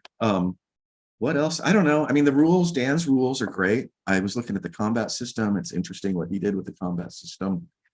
He did a system that I think he extracted it from some old letters and some old drafts, and it's different because the original D&D system had an incremental combat system where you had to go 3 levels, and then when you got to 4th level, you get the extra. You start to attack better. I think probably BX does the same thing. All the earlier systems sort of do the same thing. And instead, what he did is a little bit more like chainmail, where your value as a warrior is counted in units of like a single fighter. So a 1st level character is like a fighter with a +1, like a man, a person. We'll say person. A person with a +1. A 2nd level fighter is 2 persons, personages. And as you go up, you're going, so his system, you just add I think it was a +1 per level for your attacking ability, which gives you a little bit of you feel more like you get something when you level up. It's very close to everything that's in here. This is another favorite. I think that I'm really into showing these things off. This is a great, like that cover is That's iconic. nice. Yeah. Anybody who grew up in the 70s and learned D&D in the 70s had one of these, and you see that picture and your heart rate goes up, and I don't know, you might even have some sort of like sort of weird sympathetic sexual response or something. But it came with this little book here, I And this actually is like once that again- one better. Yeah, I like the You fact like it's this all one? blue. Yeah, Yeah, yeah. yeah, It's this is different. Holmes Blue. The But other yeah, one is the rules in our too book. colorful. I'm kind of rambling, but if you look into the rules, you're essentially getting something like that with a little bit more detail and a lot more clarity on the writing. And then you get, you get a monster manual is in there, so you get all the monsters too. And we, Yeah, the we did PDF this. is going to be good. That means I can read the book without ruining it, because I'm very bad with books. Oh, yeah. I mean, you got to beat up your books and scribble around. Those No, charts. I'm not allowed. No, I'm See, I don't kidding. know did you guys ever play Advanced Dungeons and Dragons? Have you ever seen those books? I didn't. That's mostly how I started. Mm. Okay, so when I show you this chart, does that look familiar to you? The gray, I maybe can- the I can editions see you anything, got yeah, didn't but have that, yeah, but the gray, yeah. the gradation like that. Really books. So Chris had the idea of taking the original Dungeons and Dragons Dungeons Master Guide and he went and measured all the fonts, and he measured the layout, and so all of our charts are actually formatted the way the charts were formatted in the 70s. And we just changed one thing. Chris and I were talking, and it was like if the bottom row was white, it just seemed empty, like it bled in sort of visually into everything else. So we put a little gray line as a finish, like a finial on the bottom. Yeah, I don't know. I mean, it kind of caught, I didn't have any time to prepare for this show. I haven't even had breakfast. Oh, you don't need to have you don't need to be prepared. But everything about this book is sort of a way to teach you, there's the really specific things that are telling you how to do certain things in your game, how to handle situations, and they're just suggestions. You don't have to do it this way. But so those are very specific, like, this is how we would handle it or consider handling it this way. But then if you look at the dungeon itself, one of the things that in the old days, let me see, or if you can hold up, you seem to have better lighting. My lighting is so bright. I have a light here. Yeah. What page do you want me to show? The old map. One of the Okay, old okay. maps. Yeah. Let me just. The I original mean, ones. Yeah. if you look at, if it's got like a room key on the side, yeah, if you turn it, whoop, but you see on one side there, on the side there, there's a list. And that's how we did it in the old days. Before people were producing modules, nobody had any, we didn't have any guidelines on how to do that. And if you look at all the old dungeons, what they did was literally, here's a room, this is room number 18 or whatever in the map, and then you had a piece of paper, and you would just write, these are the monsters that are there, and this is the treasure that is there. And you might make a little mental note of what the room might look like or something, but you didn't go into too much detail, because your players are going to come in there. They're going to do whatever they do. They're going to talk to it. They're going to run away. They're going to kill it, set it on fire usually. And that little entry will be finished in a half an hour of play. And if you've got a dungeon that you've got to do like 30 different entries on a level, the only way to do that efficiently is as a, you know, somebody who's just doing their own dungeon, is to use this old school sort of shorthand for writing in what the thing is. So, you know, those are the sort of like, I think we talk a little bit about that, just being really minimal on the shorthand, even within the instructions. But if you look at the old maps and look for, you know, look at it and here you think have it about, implied, right? This is yeah, there's a whole sheet of entries. So if you look at Greg's original dungeon and look at the original map, you can actually learn a lot just by looking at those maps and thinking about what is he doing and why is he doing the things he is doing here, and how can I use that? And you know, and they're just tiny little things, but you know, deeper in the dungeon, there are the statues. There are levels where there are statues, and he just has little circles for the statues. And they're magic statues, and they do strange things when you encounter them, or nothing at all. There's all kinds of stuff in here that's very it kind of gives you ideas for what you could do to make your dungeon more interesting. You know, even like it's funny because people visualize dungeons as being like apartment buildings. I don't know how you think of your dungeon, like where it depends. Yeah, I mean, you know, I say dungeon. You can make a space station, but it's still a dungeon. It's like a maze of tunnels, and you've got alien creatures in there. And you can do playing. Yeah, you can be doing cyberpunk, and it's a warehouse. Right. It's So a really same. convoluted, weird. It's still a dungeon. Yeah. You know? But one of the things that I think a lot of people, because of the way they would draw their dungeon, it almost became like an apartment building, just like a pancake of stacked levels. And it's like, there's a lot of space between your levels. And so on this level, you can have little pits that people fall into, but they don't go through to the next level. And then the stairwells, you know, you can, if you look at the stairwells in Tonisborg, like the stairs down start this way, and then at the bottom, it's like a curling stairwell. And so you can read into that and go like, wait a minute, this is a stairwell that goes down and then it starts to wind and it arrives at the next level, which could be like 100 feet below the other level. And I can expand this dungeon and I can say like on this stairwell, I'm going to add a little room, or I might add another little mini level, like 5 rooms that you find. If you happen to see the secret door, you find this little area. And so that's kind of another thing I really wanted to emphasize, was like, you got this dungeon, this mega dungeon here, but you can add to it. The only way to really run it properly is to make it your own dungeon. And that's kind of the problem with the people have been conditioned by the product and by the companies that you're going to buy this thing and it's going to be what they call turnkey. You know, it's like everything is there and you just play it exactly the way we tell you to play it. You know, here's the lore that you need to read to your players. Dungeon masters have just become sort of these robots that read the stuff out of the module, and they don't have any autonomy to embellish or do more with it. It seems like to me. But when I first started trying to be a GM or DM or whatever, the first adventures, because I thought it was at first it would be better to use a very, you know, like an already written adventure when everything was determined, and it was a disaster. Then I realized if I take something very loose and I improvise, it goes a lot better.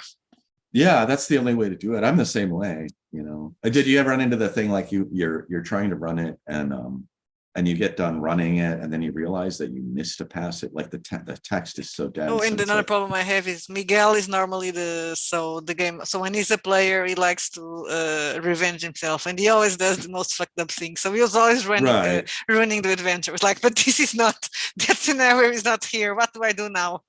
Yeah, I was trying to get my players to do an adventure, and I came up with all these ideas, and I'm pretty loose like you. It's just like, I'm gonna have this, you know, there's a flower in the middle of the field. What do you want to do? And it's like, well, he said flower. We should go look at the flower. There must be something significant that he told us, that there's this single flower in the middle of a field. So my players are like, I don't know, is there a barn or something around we can check out? And they intentionally, and I was trying so hard to get them. There was a caravan, actually. They were supposed to join the caravan as guards, and it's the town of Blackmore. It's a tiny town. I mean, you got the map right there. There's this, all these wagons, and it's these merchants, and they're going to go over to Vestfold. And I'm like, the guy has asked you if you would like to join the caravan, and he'll pay you to be guards on the caravan. And they're like, I don't know. Let's go over there. There's a hill outside of town. Let's go see that. It says Vampire Hill. Let's go check out Vampire Hill. So the whole game session was just an improvised. They had fun, and I thought they were a-holes. But that's what they do to me every time. And it even got down to the point after they did like a whole session like that. The next second, I was like, so there's a caravan in town, and Bob was like, I don't know. I feel like I'm being controlled and manipulated into going over the caravan. I'm not going to go to the caravan. Let's go to the inn. And they were just jerks. I don't know. I hate my players. I mean, it sounds like Miguel. It sounds like let's screw with the dungeon master, right? Yeah, I have to. Yeah, but normally I have 2 or 3 scenarios, important things that are going to happen. So if they don't want the very obvious one, they will fall for the less obvious one.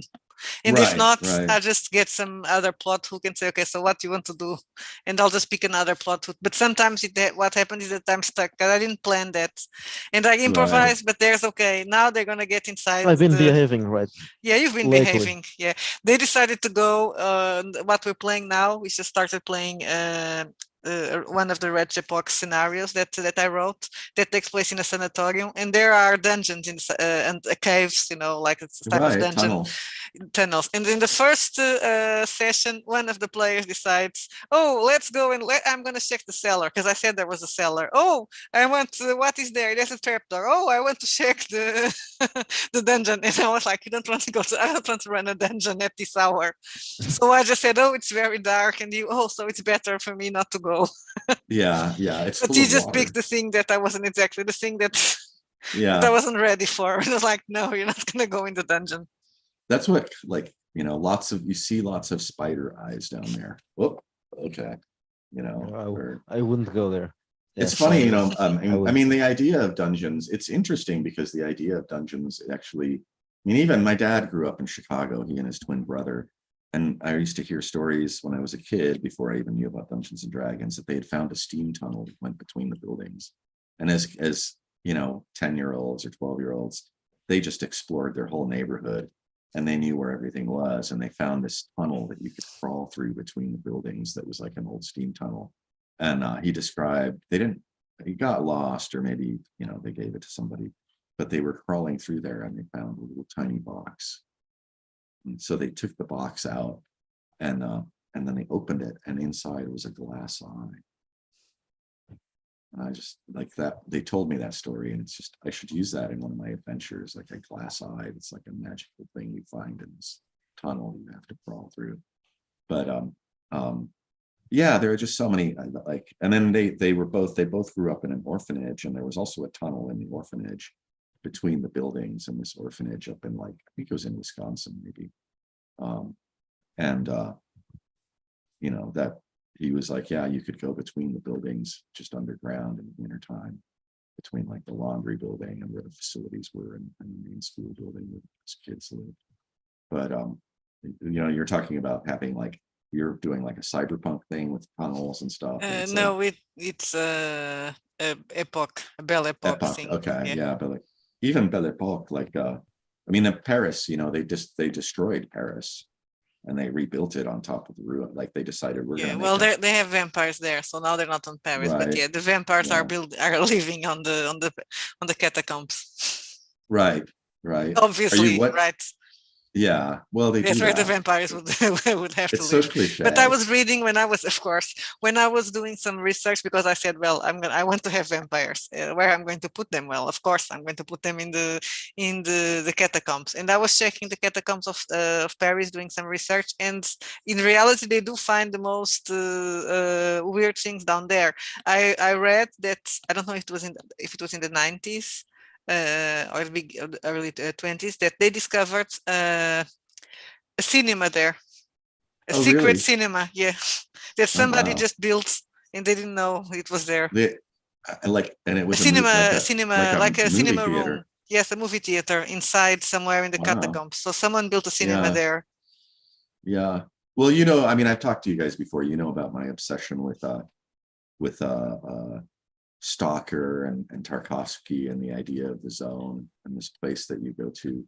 And so I'm doing that in my fantasy campaign, and it's actually a sci-fi zone my players are entering. And I like that because I can do stuff like that. It's just like, it doesn't, you know, people do weird stuff. And you can just find weird things. My mother's hometown, for instance, they have a castle there, and most castles have escape tunnels because if they get sieged, they need to get the nobles out and get them to safety, or run a bunch of soldiers out and attack from behind or something.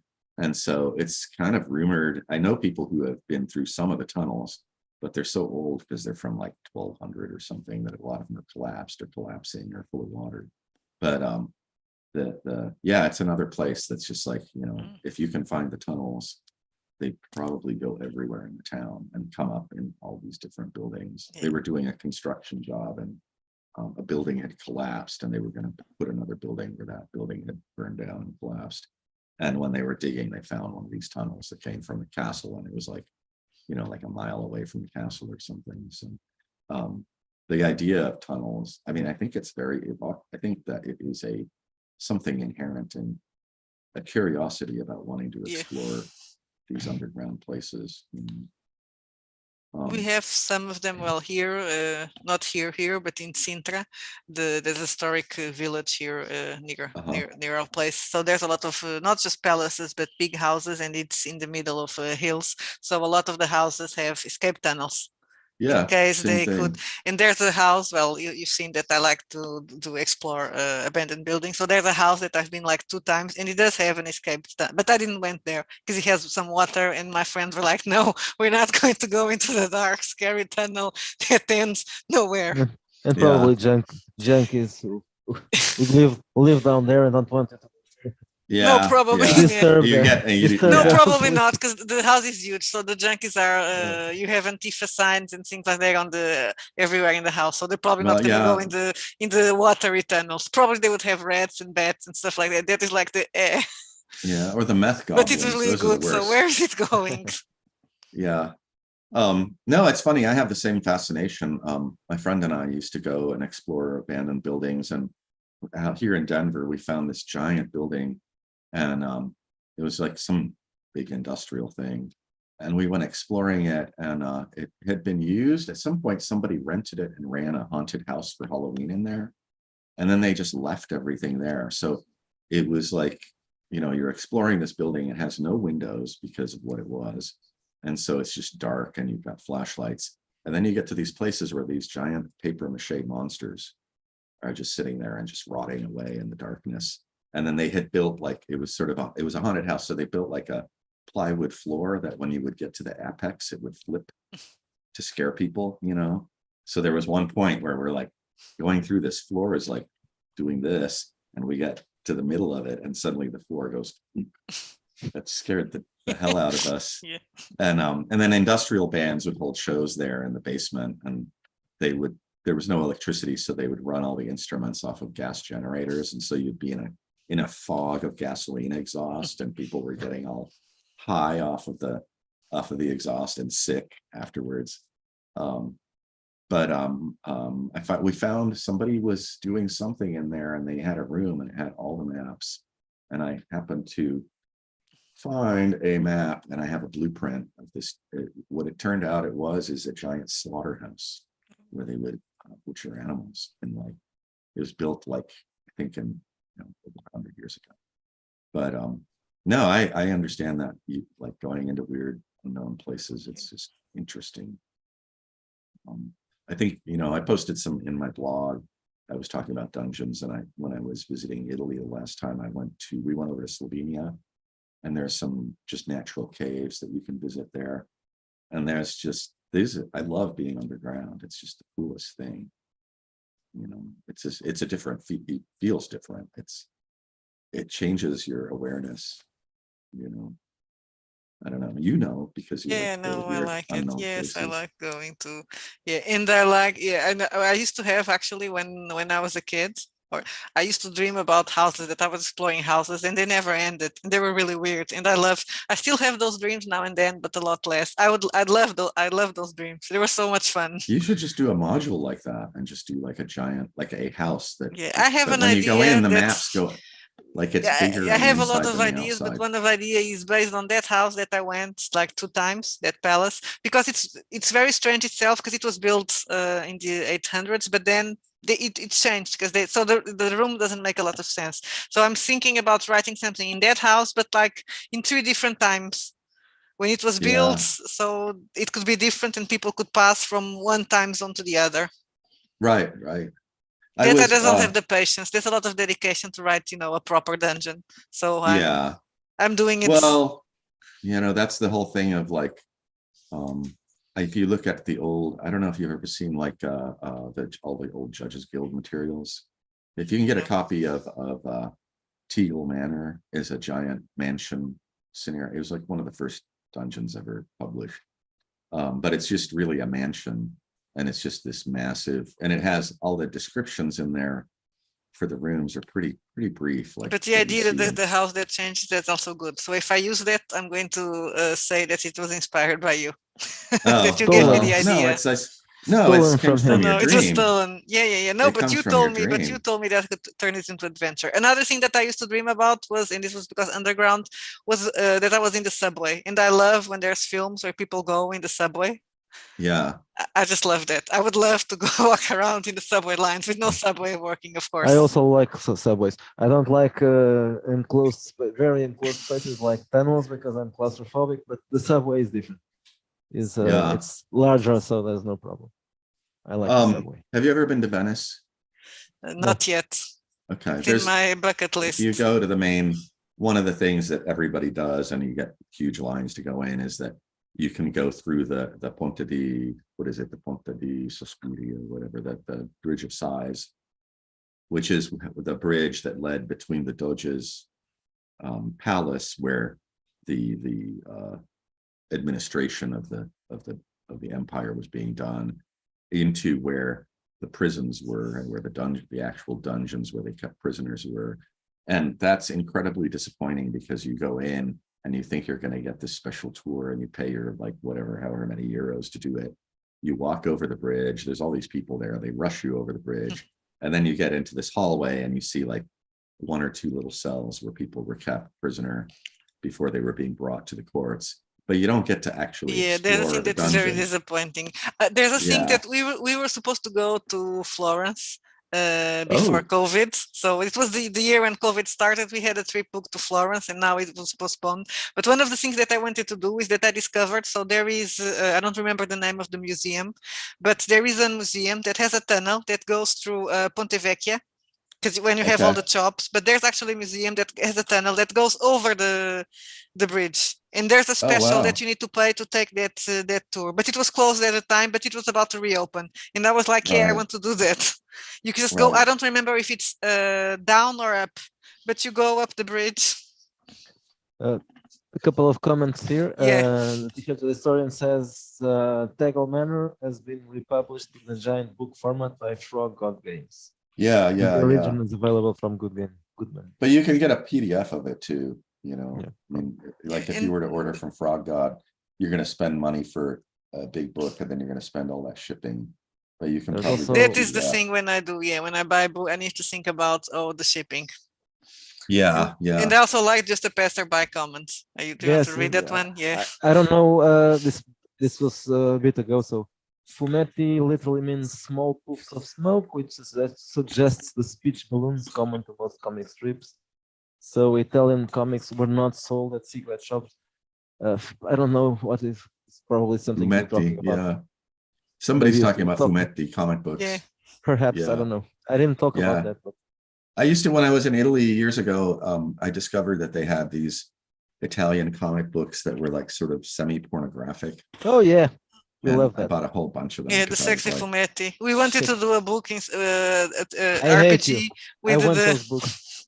Oh, I With the have a sexy bunch. I should fumetti. just mail my collection to you. Yeah. I mean, I only have like 10. I just got a I- bunch of samples because I and the guy bought, at the newsstand was like, "Oh, you're like a big pervert. You're getting these like, I know Yeah, what for you're them, gonna, I know what you're gonna do later." And I we was like, have, "No, this is weird. Like we don't have this in America because we're so puritanical here. course. You can't get that." the covers And are nice. I love the yeah, covers. I mean, like we had Heavy Metal Inside, it's not magazine really here. good, but Yeah, which one is that? We just have the covers because we have the yeah, art books from well, some of the. yeah, we bought the few. What is art it? You books probably have that- like a bunch of like, was it Milo Manara? no, not I really. never Like- remember the name of the one Emanuele of, Taglietti. yes, Taglietti, Tagliete. Okay. Yeah. Alessandro Bifignandi, and someone else. I can't remember the other one.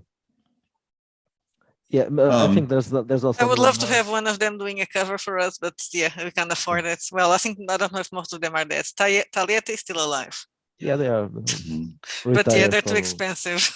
Of course. Right, right. I They had are a real friend who artists. worked, he shared a studio with Manata back in like the 80s in Verona.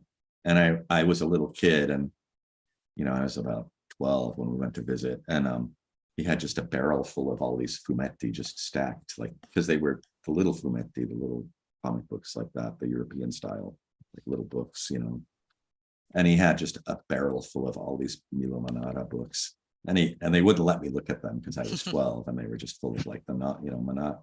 I mean, now by today's standards, all the Manata stuff is like, whatever. Yeah, It's R-rated, really, But it was like, no, you can't look at that, Yeah, but just a passerby is saying that you made a comment because it's referenced in our materials. It is. Oh But yeah, we just didn't know if we had talked about fumetti while we were talking or not. Oh yeah, yeah. not today. Yeah. Not today. Probably. Yeah.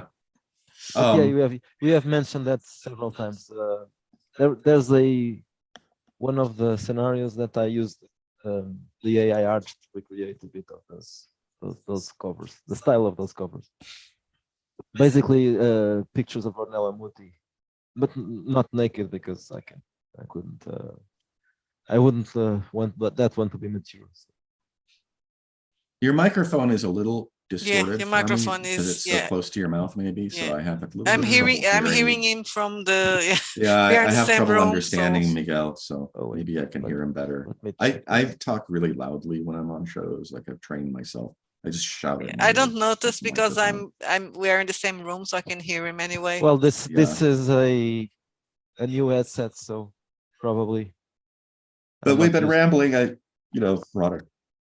Product pitch. Got to talk about my book, right? Yeah. But And no, I I think think it is. Let's just go to the sister part. So I think you can buy fumetti at kiosks, not exactly cigarette shops, but at newsstands. yeah. That some of Even them there. also sell cigarettes. At least in Europe, I have no idea how it is in the US. We don't even have newsstands anymore. I mean, there are all these things that are gone. I think we still have them. I have Yeah. not, to be honest, I'm not sure because I haven't been in Lisbon in a long time, and here in Vegas they're not a lot. In Lisbon, I think there still are some. I think there's still yeah, probably. Huh. Near the Since Penn station, I think there's one. Yeah. But I wanted to talk about the book, or I don't know. I mean, you have the book. If you open it and you start looking at the headings that are in there in the first section, where you're I'm talking afraid about the to different- spoil the book. That is the thing that I have now. Is Oh, like just screw it up, I'll send you one of mine if yours gets ruined. no. You can send me the PDF, then I can. Oh, that's what I have wanted the to PDF. ask you. When you have the What- PDF, so I can read it without feeling Yeah. breathing life into the old dungeon. But like earlier before, or yeah, in that section, breathing life into an old dungeon. I mean, there are all these headings in there, and we talk about. I mean, that's the thing about when people, especially if you're an example of self-publishing. an interactive storytelling. Oh yeah, That that's you have to have that in every RPG. Is just that's actually the rules where you show what a game sounds like as it's being played. People are saying, "I do this, I do that." The dungeon master rolls these dice. That's actually the rules for a role playing, is explaining how to use the methodology for running a role playing game. That is not going to use a board or anything like that. It's just verbal description. But And now I'm gonna get distracted looking at Okay. reading the book. No, but you can read, read out a title or read yeah. a section, and we can talk about a section. But the main thing is that we're trying, when we wrote the book, part of the process of writing the book was we had all these ideas that we wanted to use. And so it took about 2 years of, well, kind of 2.5. I was writing sections. I think Dan was too. We were writing sections in the book, even up to the last minute, right before the layout. But I think that, if you're publishing your own stuff, the big, writing the stuff is easy. The really hard part, I keep telling people, it's my new slogan. It's like writing is easy. Editing is where you die the death of 1,000 cuts, because editing is where the hard work starts to happen. And you write your book and then you have to put it away and you have to come back. At least for me, I have to not look at what I wrote for about a month. And then I come back and I read it. And because I haven't seen it in a while, it's almost like I'm reading somebody else's writing. And then I can see where the problems are, like, oh, this sentence isn't very clear. I need to add, I need to augment this sentence to make it clearer what I'm saying, or use different words, or I need to add a sentence being much more specific about what this thing is. And so even though most of the people that are buying Lost Dungeons of Tonisborg know how to play an RPG and understand what RPGs are, when we wrote it, it's really written so that if you have never even seen, somehow you came out of a cave or from under a rock, you don't know what a role-playing game is.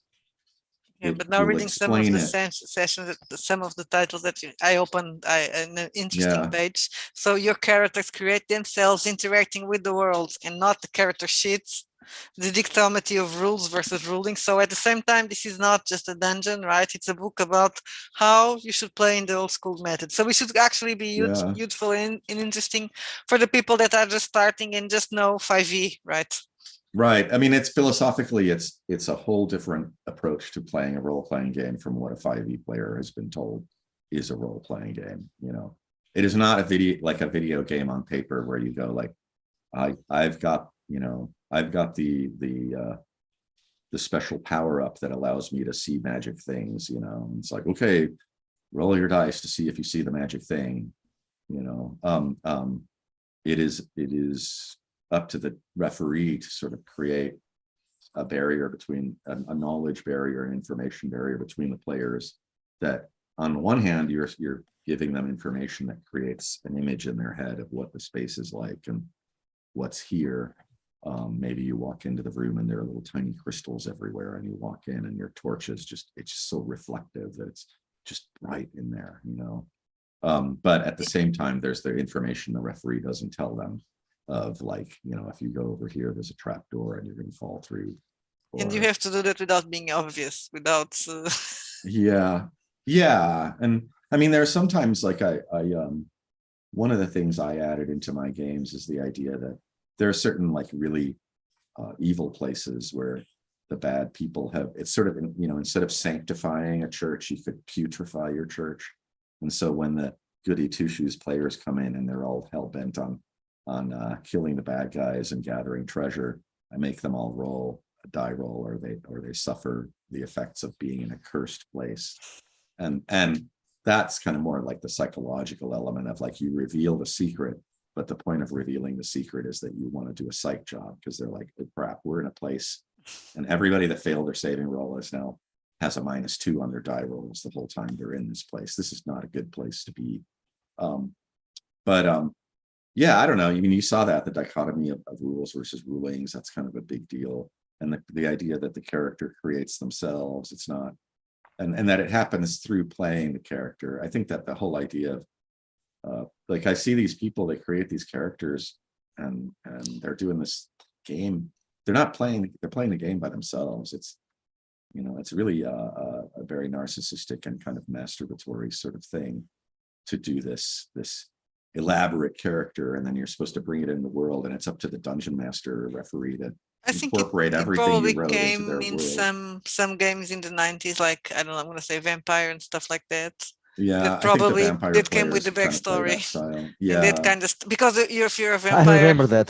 Yeah, did you have to do a lot of background, because the guys. If it's not a new, if it's but not a newborn, then it should have a backstory. But I think it kind of became for a dungeon. If you're going to be an adventurer, that it doesn't make sense. You don't need a big story. to play. No, it's you don't know you- what's going to happen. I mean, you know, even when we go to explore these real places like abandoned buildings, it's not like I'm thinking like, what's Griff's personality like? Does he like yogurt? You know, it's like, no, we're in a weird place and we're looking at what's here and we're exploring it. And the focus is But exploring the yeah, place. It's the new not players don't how I know, feel about myself. And they go you to know, the coffee whether- shop.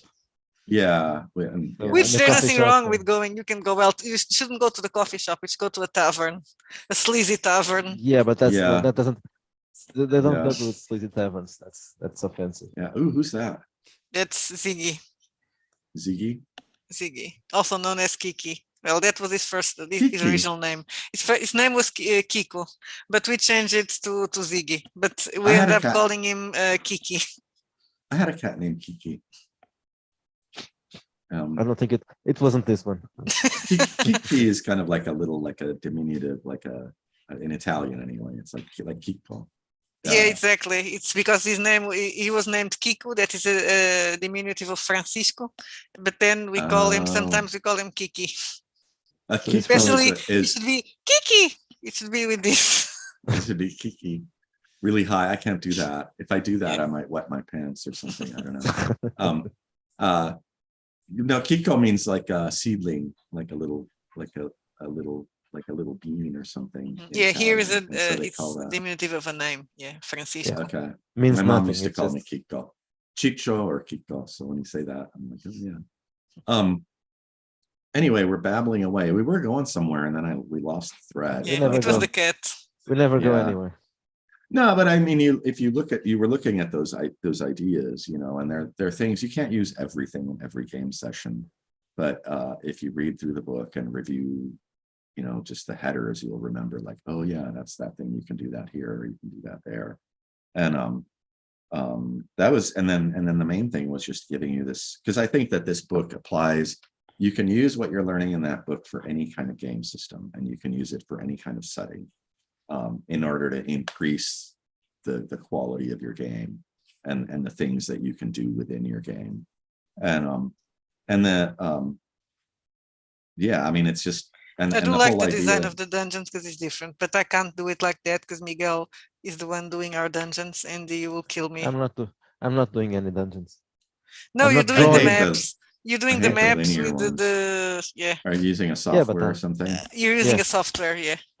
You know, I stopped using graph paper. I just use blank pieces of printer paper and I draw, and then I scan it, and then I cut it apart in the computer program if I want to use a computer program. And I just take the hand-drawn things and just put a grid underneath it. Yeah, I'm not You very might good try with hand. I would maybe try it, but I'm not very good with drawing. But I may try to draw something, and then you can Well, turn anyway. it. If you are going to add dungeons to stuff, what I am going to use is that dungeon maker by the Yeah, I basic know. expert. So it's not really a software, it's just images that Yeah, you can. and he basically does the little bits of he draw Yeah, the very parts of the dungeons, and you can do the there are puzzle. different types of Yeah. corridors, and then you just So it's easier when you don't have to. Yeah. Yeah, you just build a puzzle. That's so why I do they were something probably similar. hand-drawn. Yes, and Miguel kind of does it. I want the dungeon to look more or less like this, and this room should have. See, I have like, it's funny because the way they draw dungeons in books to me doesn't look like this is the old way, you know, they look like that. And Yeah, that's I'm attached to the old ways. It's funny, I mean, even this, like this doesn't look like a lot. This is an entire set of rules for running Dungeons and Dragons. that's what It's so 40 pages. 45, yeah, 45 pages, I think, with the pull-out rule, like the charts and stuff. And yeah, it's 45 pages to the end of the text.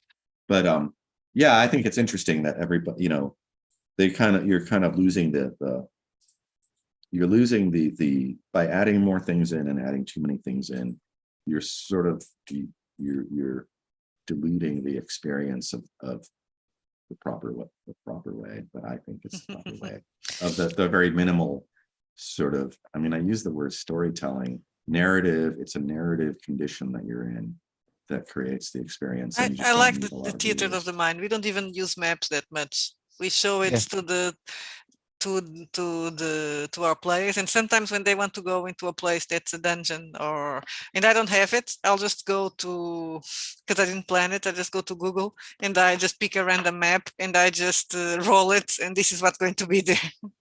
Right. Yeah. And that's it. I should do maps. Maybe I should do some maps and just put them up for free. Who are you publishing through? Just yourselves? Yeah, now Yeah. just ourselves. Okay. Yeah, because I wrote a module, and it's kind of a module on how to make dungeons, because nobody really has anything out there. I was thinking of doing it as like either really cheap, like $1 or something, or else just free. And I'm thinking of maybe putting it on Big Geek Games, because I like the fact that that guy is like, I don't Yeah, I need wish to more take people were all your putting money. people there, because also that could help it It'll draw. improve. Yeah, because There's new things there now. yeah, he but, needs money I don't know because if he also needs money to be able to improve the site, but he needs to have Right. people there, because if not, I'll talk to him. Yeah, I don't know. I mean, there's so much stuff out there. I don't know what's good anymore. In the old days, it was like you had like just a handful of companies and there was no internet. And so you would go to the store and it seemed like there were a million things there. But by comparison with today, there was very little. Yeah. And yeah, it's just very different. Like I go to drive through RPG to try to look for things, just random things. And I just have no idea if something's good or not. Yeah. There was a kid on. no, go ahead. Sorry. No, I mean, there was a kid on Twitter. I think it was Twitter. He was bragging about his new dungeon game he'd made, and I was like, "Well, this is interesting." And he was giving it away actually. And what I got was like he had cut together like all this stuff from video games, and it looked like an 8-bit. Like all the graphics looked like the screen on a table, like on an arcade game, like that you'd find in a bar. And I was just like, wow, it's or like a Zelda game, you know. And I was just like mesmerized, just like this is really weird. Like he's created a Zelda game on paper, you know. Is there anything else we wanted to talk about? I'm kind of like You're hungry. You need to go and have some food. I might need to eat something, yeah. But I don't know. I mean, I hope you like the book. I hope that it gives you some good resources. And then like I said, like if you're publishing stuff, and I'm not just talking to you or anybody, like, it helps. Like we edited, like that book took a long time not because it took a long time to write, but because we kept thinking about things that like, at least I was really thinking hard about what didn't we do? What didn't we cover in there? There's the section on the rules where it talks about dice. And that's actually, I put that in there, because Dan was just going with like, people know what these things are, and I don't need to tell you what the dice are. And so I put a whole little section on, this is how you use these weird sided dice. And that may seem really stupid, but if you've never seen a game like this, just knowing what die to roll for what and why. And I even put in a why, which is, we didn't have dice that were numbered 1 to 20 when we started. We had dice that were numbered 0 through 9 twice, and we had to roll 2 dice, like a d6 and a 20-sider, to roll a 20. Stuff like that, like really, if I'm excited about people publishing their own stuff. I'm excited about the whole indie thing, and I want to support other creators in making better quality stuff, so that people are more likely to want to buy stuff from them. So I would say if you take the time to learn how to edit your work better, or maybe just find somebody to be an editor to go through your work and read it. That would be the only way, because I don't have time for it. I have to. Right. Yeah. Well, what I'm doing is I'm editing after the launch. So I release the game and then I'll edit some. If people say, okay, this I don't like this, no, this is there's a problem here, I'll correct it. Right. The problem, of course, is some people bought it in paper. That's why I don't put it on paper right away. Also now. Yeah, but 2 weeks is not enough. 2 weeks is not enough. So, but I'm going to. Yeah, but of course, if you do time. something that is longer, like the game that we take now, it took longer. Yeah, but the better you get, the more. 1 month is not longer. the more Yeah, you I start to know. dig And- into it. Yeah. And there's Well, you know what we also- did on our Kickstarter for Tonisborg is that the original people that bought Tonisborg got a PDF version of a draft of the book.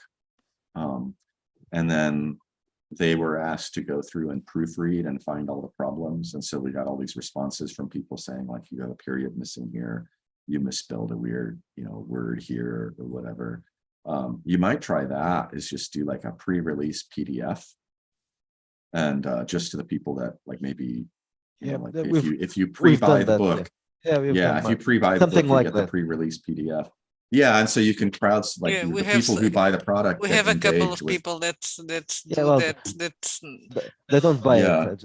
I give it away to some people, and the next. But sometimes But they you say, might do like what we did is like you've paid for the book and you're waiting for the book and you've been waiting, like it took us like a year to get it in print. So you've been waiting. So here's a PDF. It's watermarked. You can't, it's watermarked with your email on it. Everybody's PDF had their own email off just across the page. And it was like, if you let this out on the web and it's duplicated, we will know who it is that leaked their PDF. And so you've paid for it and you get the pre-release version as a PDF that you can print out for yourself. So you get sort of a bonus thing, and then you can help us refine the final product that will go into the hardbound. Anyway, I'm babbling. I'm hungry. I should probably go. I'm starting. Oh, thank you for joining our last minute invite. yeah, it was very, very Yeah, rushed. You A didn't nice know about it. impromptu. It's always nice to see you guys. And you guys are terrible and evil, and nobody should buy your product. Yeah, we are that's terrible true. and evil. That's another Everybody thing we're says going that. to talk, but we'll leave that. Well, Yeah, oh, I don't know. everybody, the new evil and awful. Yeah, if you're an adult, you can be an adult, and it's okay. Yeah, there's a lot of people that don't want to be adults. Yeah, I mean, that's the other thing is all the arguing and all that. I was watching somebody on the internet. I'm deviating again, but I do that. I was watching this guy argue on Twitter with somebody, and I looked at the Twitter account, and I was like, you do realize that you're like 50 years old and you're arguing with a 16-year-old. Yeah, there was a 16-year-old kid that did the thing in the troll load games, and people were, it was like, but why? I saw that troll, and why? Yes, this person doesn't know what she's saying. She's 16. Yeah, I mean, But some people were being nice. They were saying, She you will said she know was when you are 16? older. right. I don't know if it's that just same like, person, but I saw that when the Troll Lord game, Lord game post, there Oh, was a yeah. 16-year-old girl saying that everything is political. If you don't know Yeah, that, that was the and one I people were saw. saying you're 16, but some people But were you actually don't being wanna- nice to her. They were like, you'll know better when you're older. Right. But there's no point in doing that. Yeah, I don't know. I mean, I was on Urbanski's show and I talked to, he's very political, and I mean, I think it's funny because he just likes to provoke people, and he's sort of the shock jock of radio for RPG YouTube shows, and I just didn't want to do the politics thing because I really am kind of wanting to focus more on the whole positive side of like, I really like these things, these games. And there are these people that are just busy. They don't offer anything positive. They're not offering any solutions. They're just going around wrecking everything. I don't have time for them because I want to get together with my friends and we're going to game. We're going to have fun. And so, yeah, I just, I don't know, just keep gaming, I was a bit more upset. It was yesterday, yeah, that we watched Ragni's video in the Whose video? James Ragni from Lamentations. You saw the video that he did. He is Lamentations. Lamentations, Okay. yeah. So about committing commercial suicide and getting tired of people telling him that he can't do this and he cannot associate with that because he has been getting a hard time. Oh yeah, all of that stuff. Yeah, I mean, it's like, but I also think depressing. It's the people on both sides. Like if you watch these people get into arguments, you need both sides, and they're LARPing and they're doing their like, they're posing for each other's group. And it's like, if you just want a game and have fun, just do that and ignore both, like the people that are busy arguing about stuff, just get rid of them, and it's easy. You just block them. Anyway, I just should go. Go. Yeah, sorry. and we are going to have dinner Yeah. also. Yeah. Oh, dinner. That sounds. What are you Yes. gonna have for It's- dinner? I don't I'm know. not sure. I think I'm not sure if I'm going to cook or going to hit something. I have some tuna steaks, so probably I'm gonna we have some Ooh. grilled tuna steaks with rice and Okay. salad. I'm going to have some really stunning oatmeal for my breakfast. Yeah, that's not good for dinner. That's late breakfast. It's Yeah, because like of lunch us. now. Yeah, it's because I of didn't us. get a breakfast because I'm here with you guys. Okay, So, sorry. All right. Sorry about that. Thank you. Yeah. Go Ciao. get It's your always a breakfast, yeah. pleasure. I just like you guys. Ciao. You can Ciao, you can ciao. come some other day. Yeah, later. Yeah, we can Yeah, make it a bit after later. dinner. Well, We'll try yeah, not. We'll we'll try have not to to be invite you drunk. for a. No, we have to invite you to a game session. So that's the Yeah. the next time that will be that. Yeah. Do you have but any later, of preference? course. Yeah, can I ask if Griffith has any preference? On About what what? game? No, I don't really No, care. in what Actually, game? you know what I would really like to do is something that's I don't know, kind of science fiction-y, kind of, you Yeah, know, okay. something There's just some weird several options sci-fi. for that.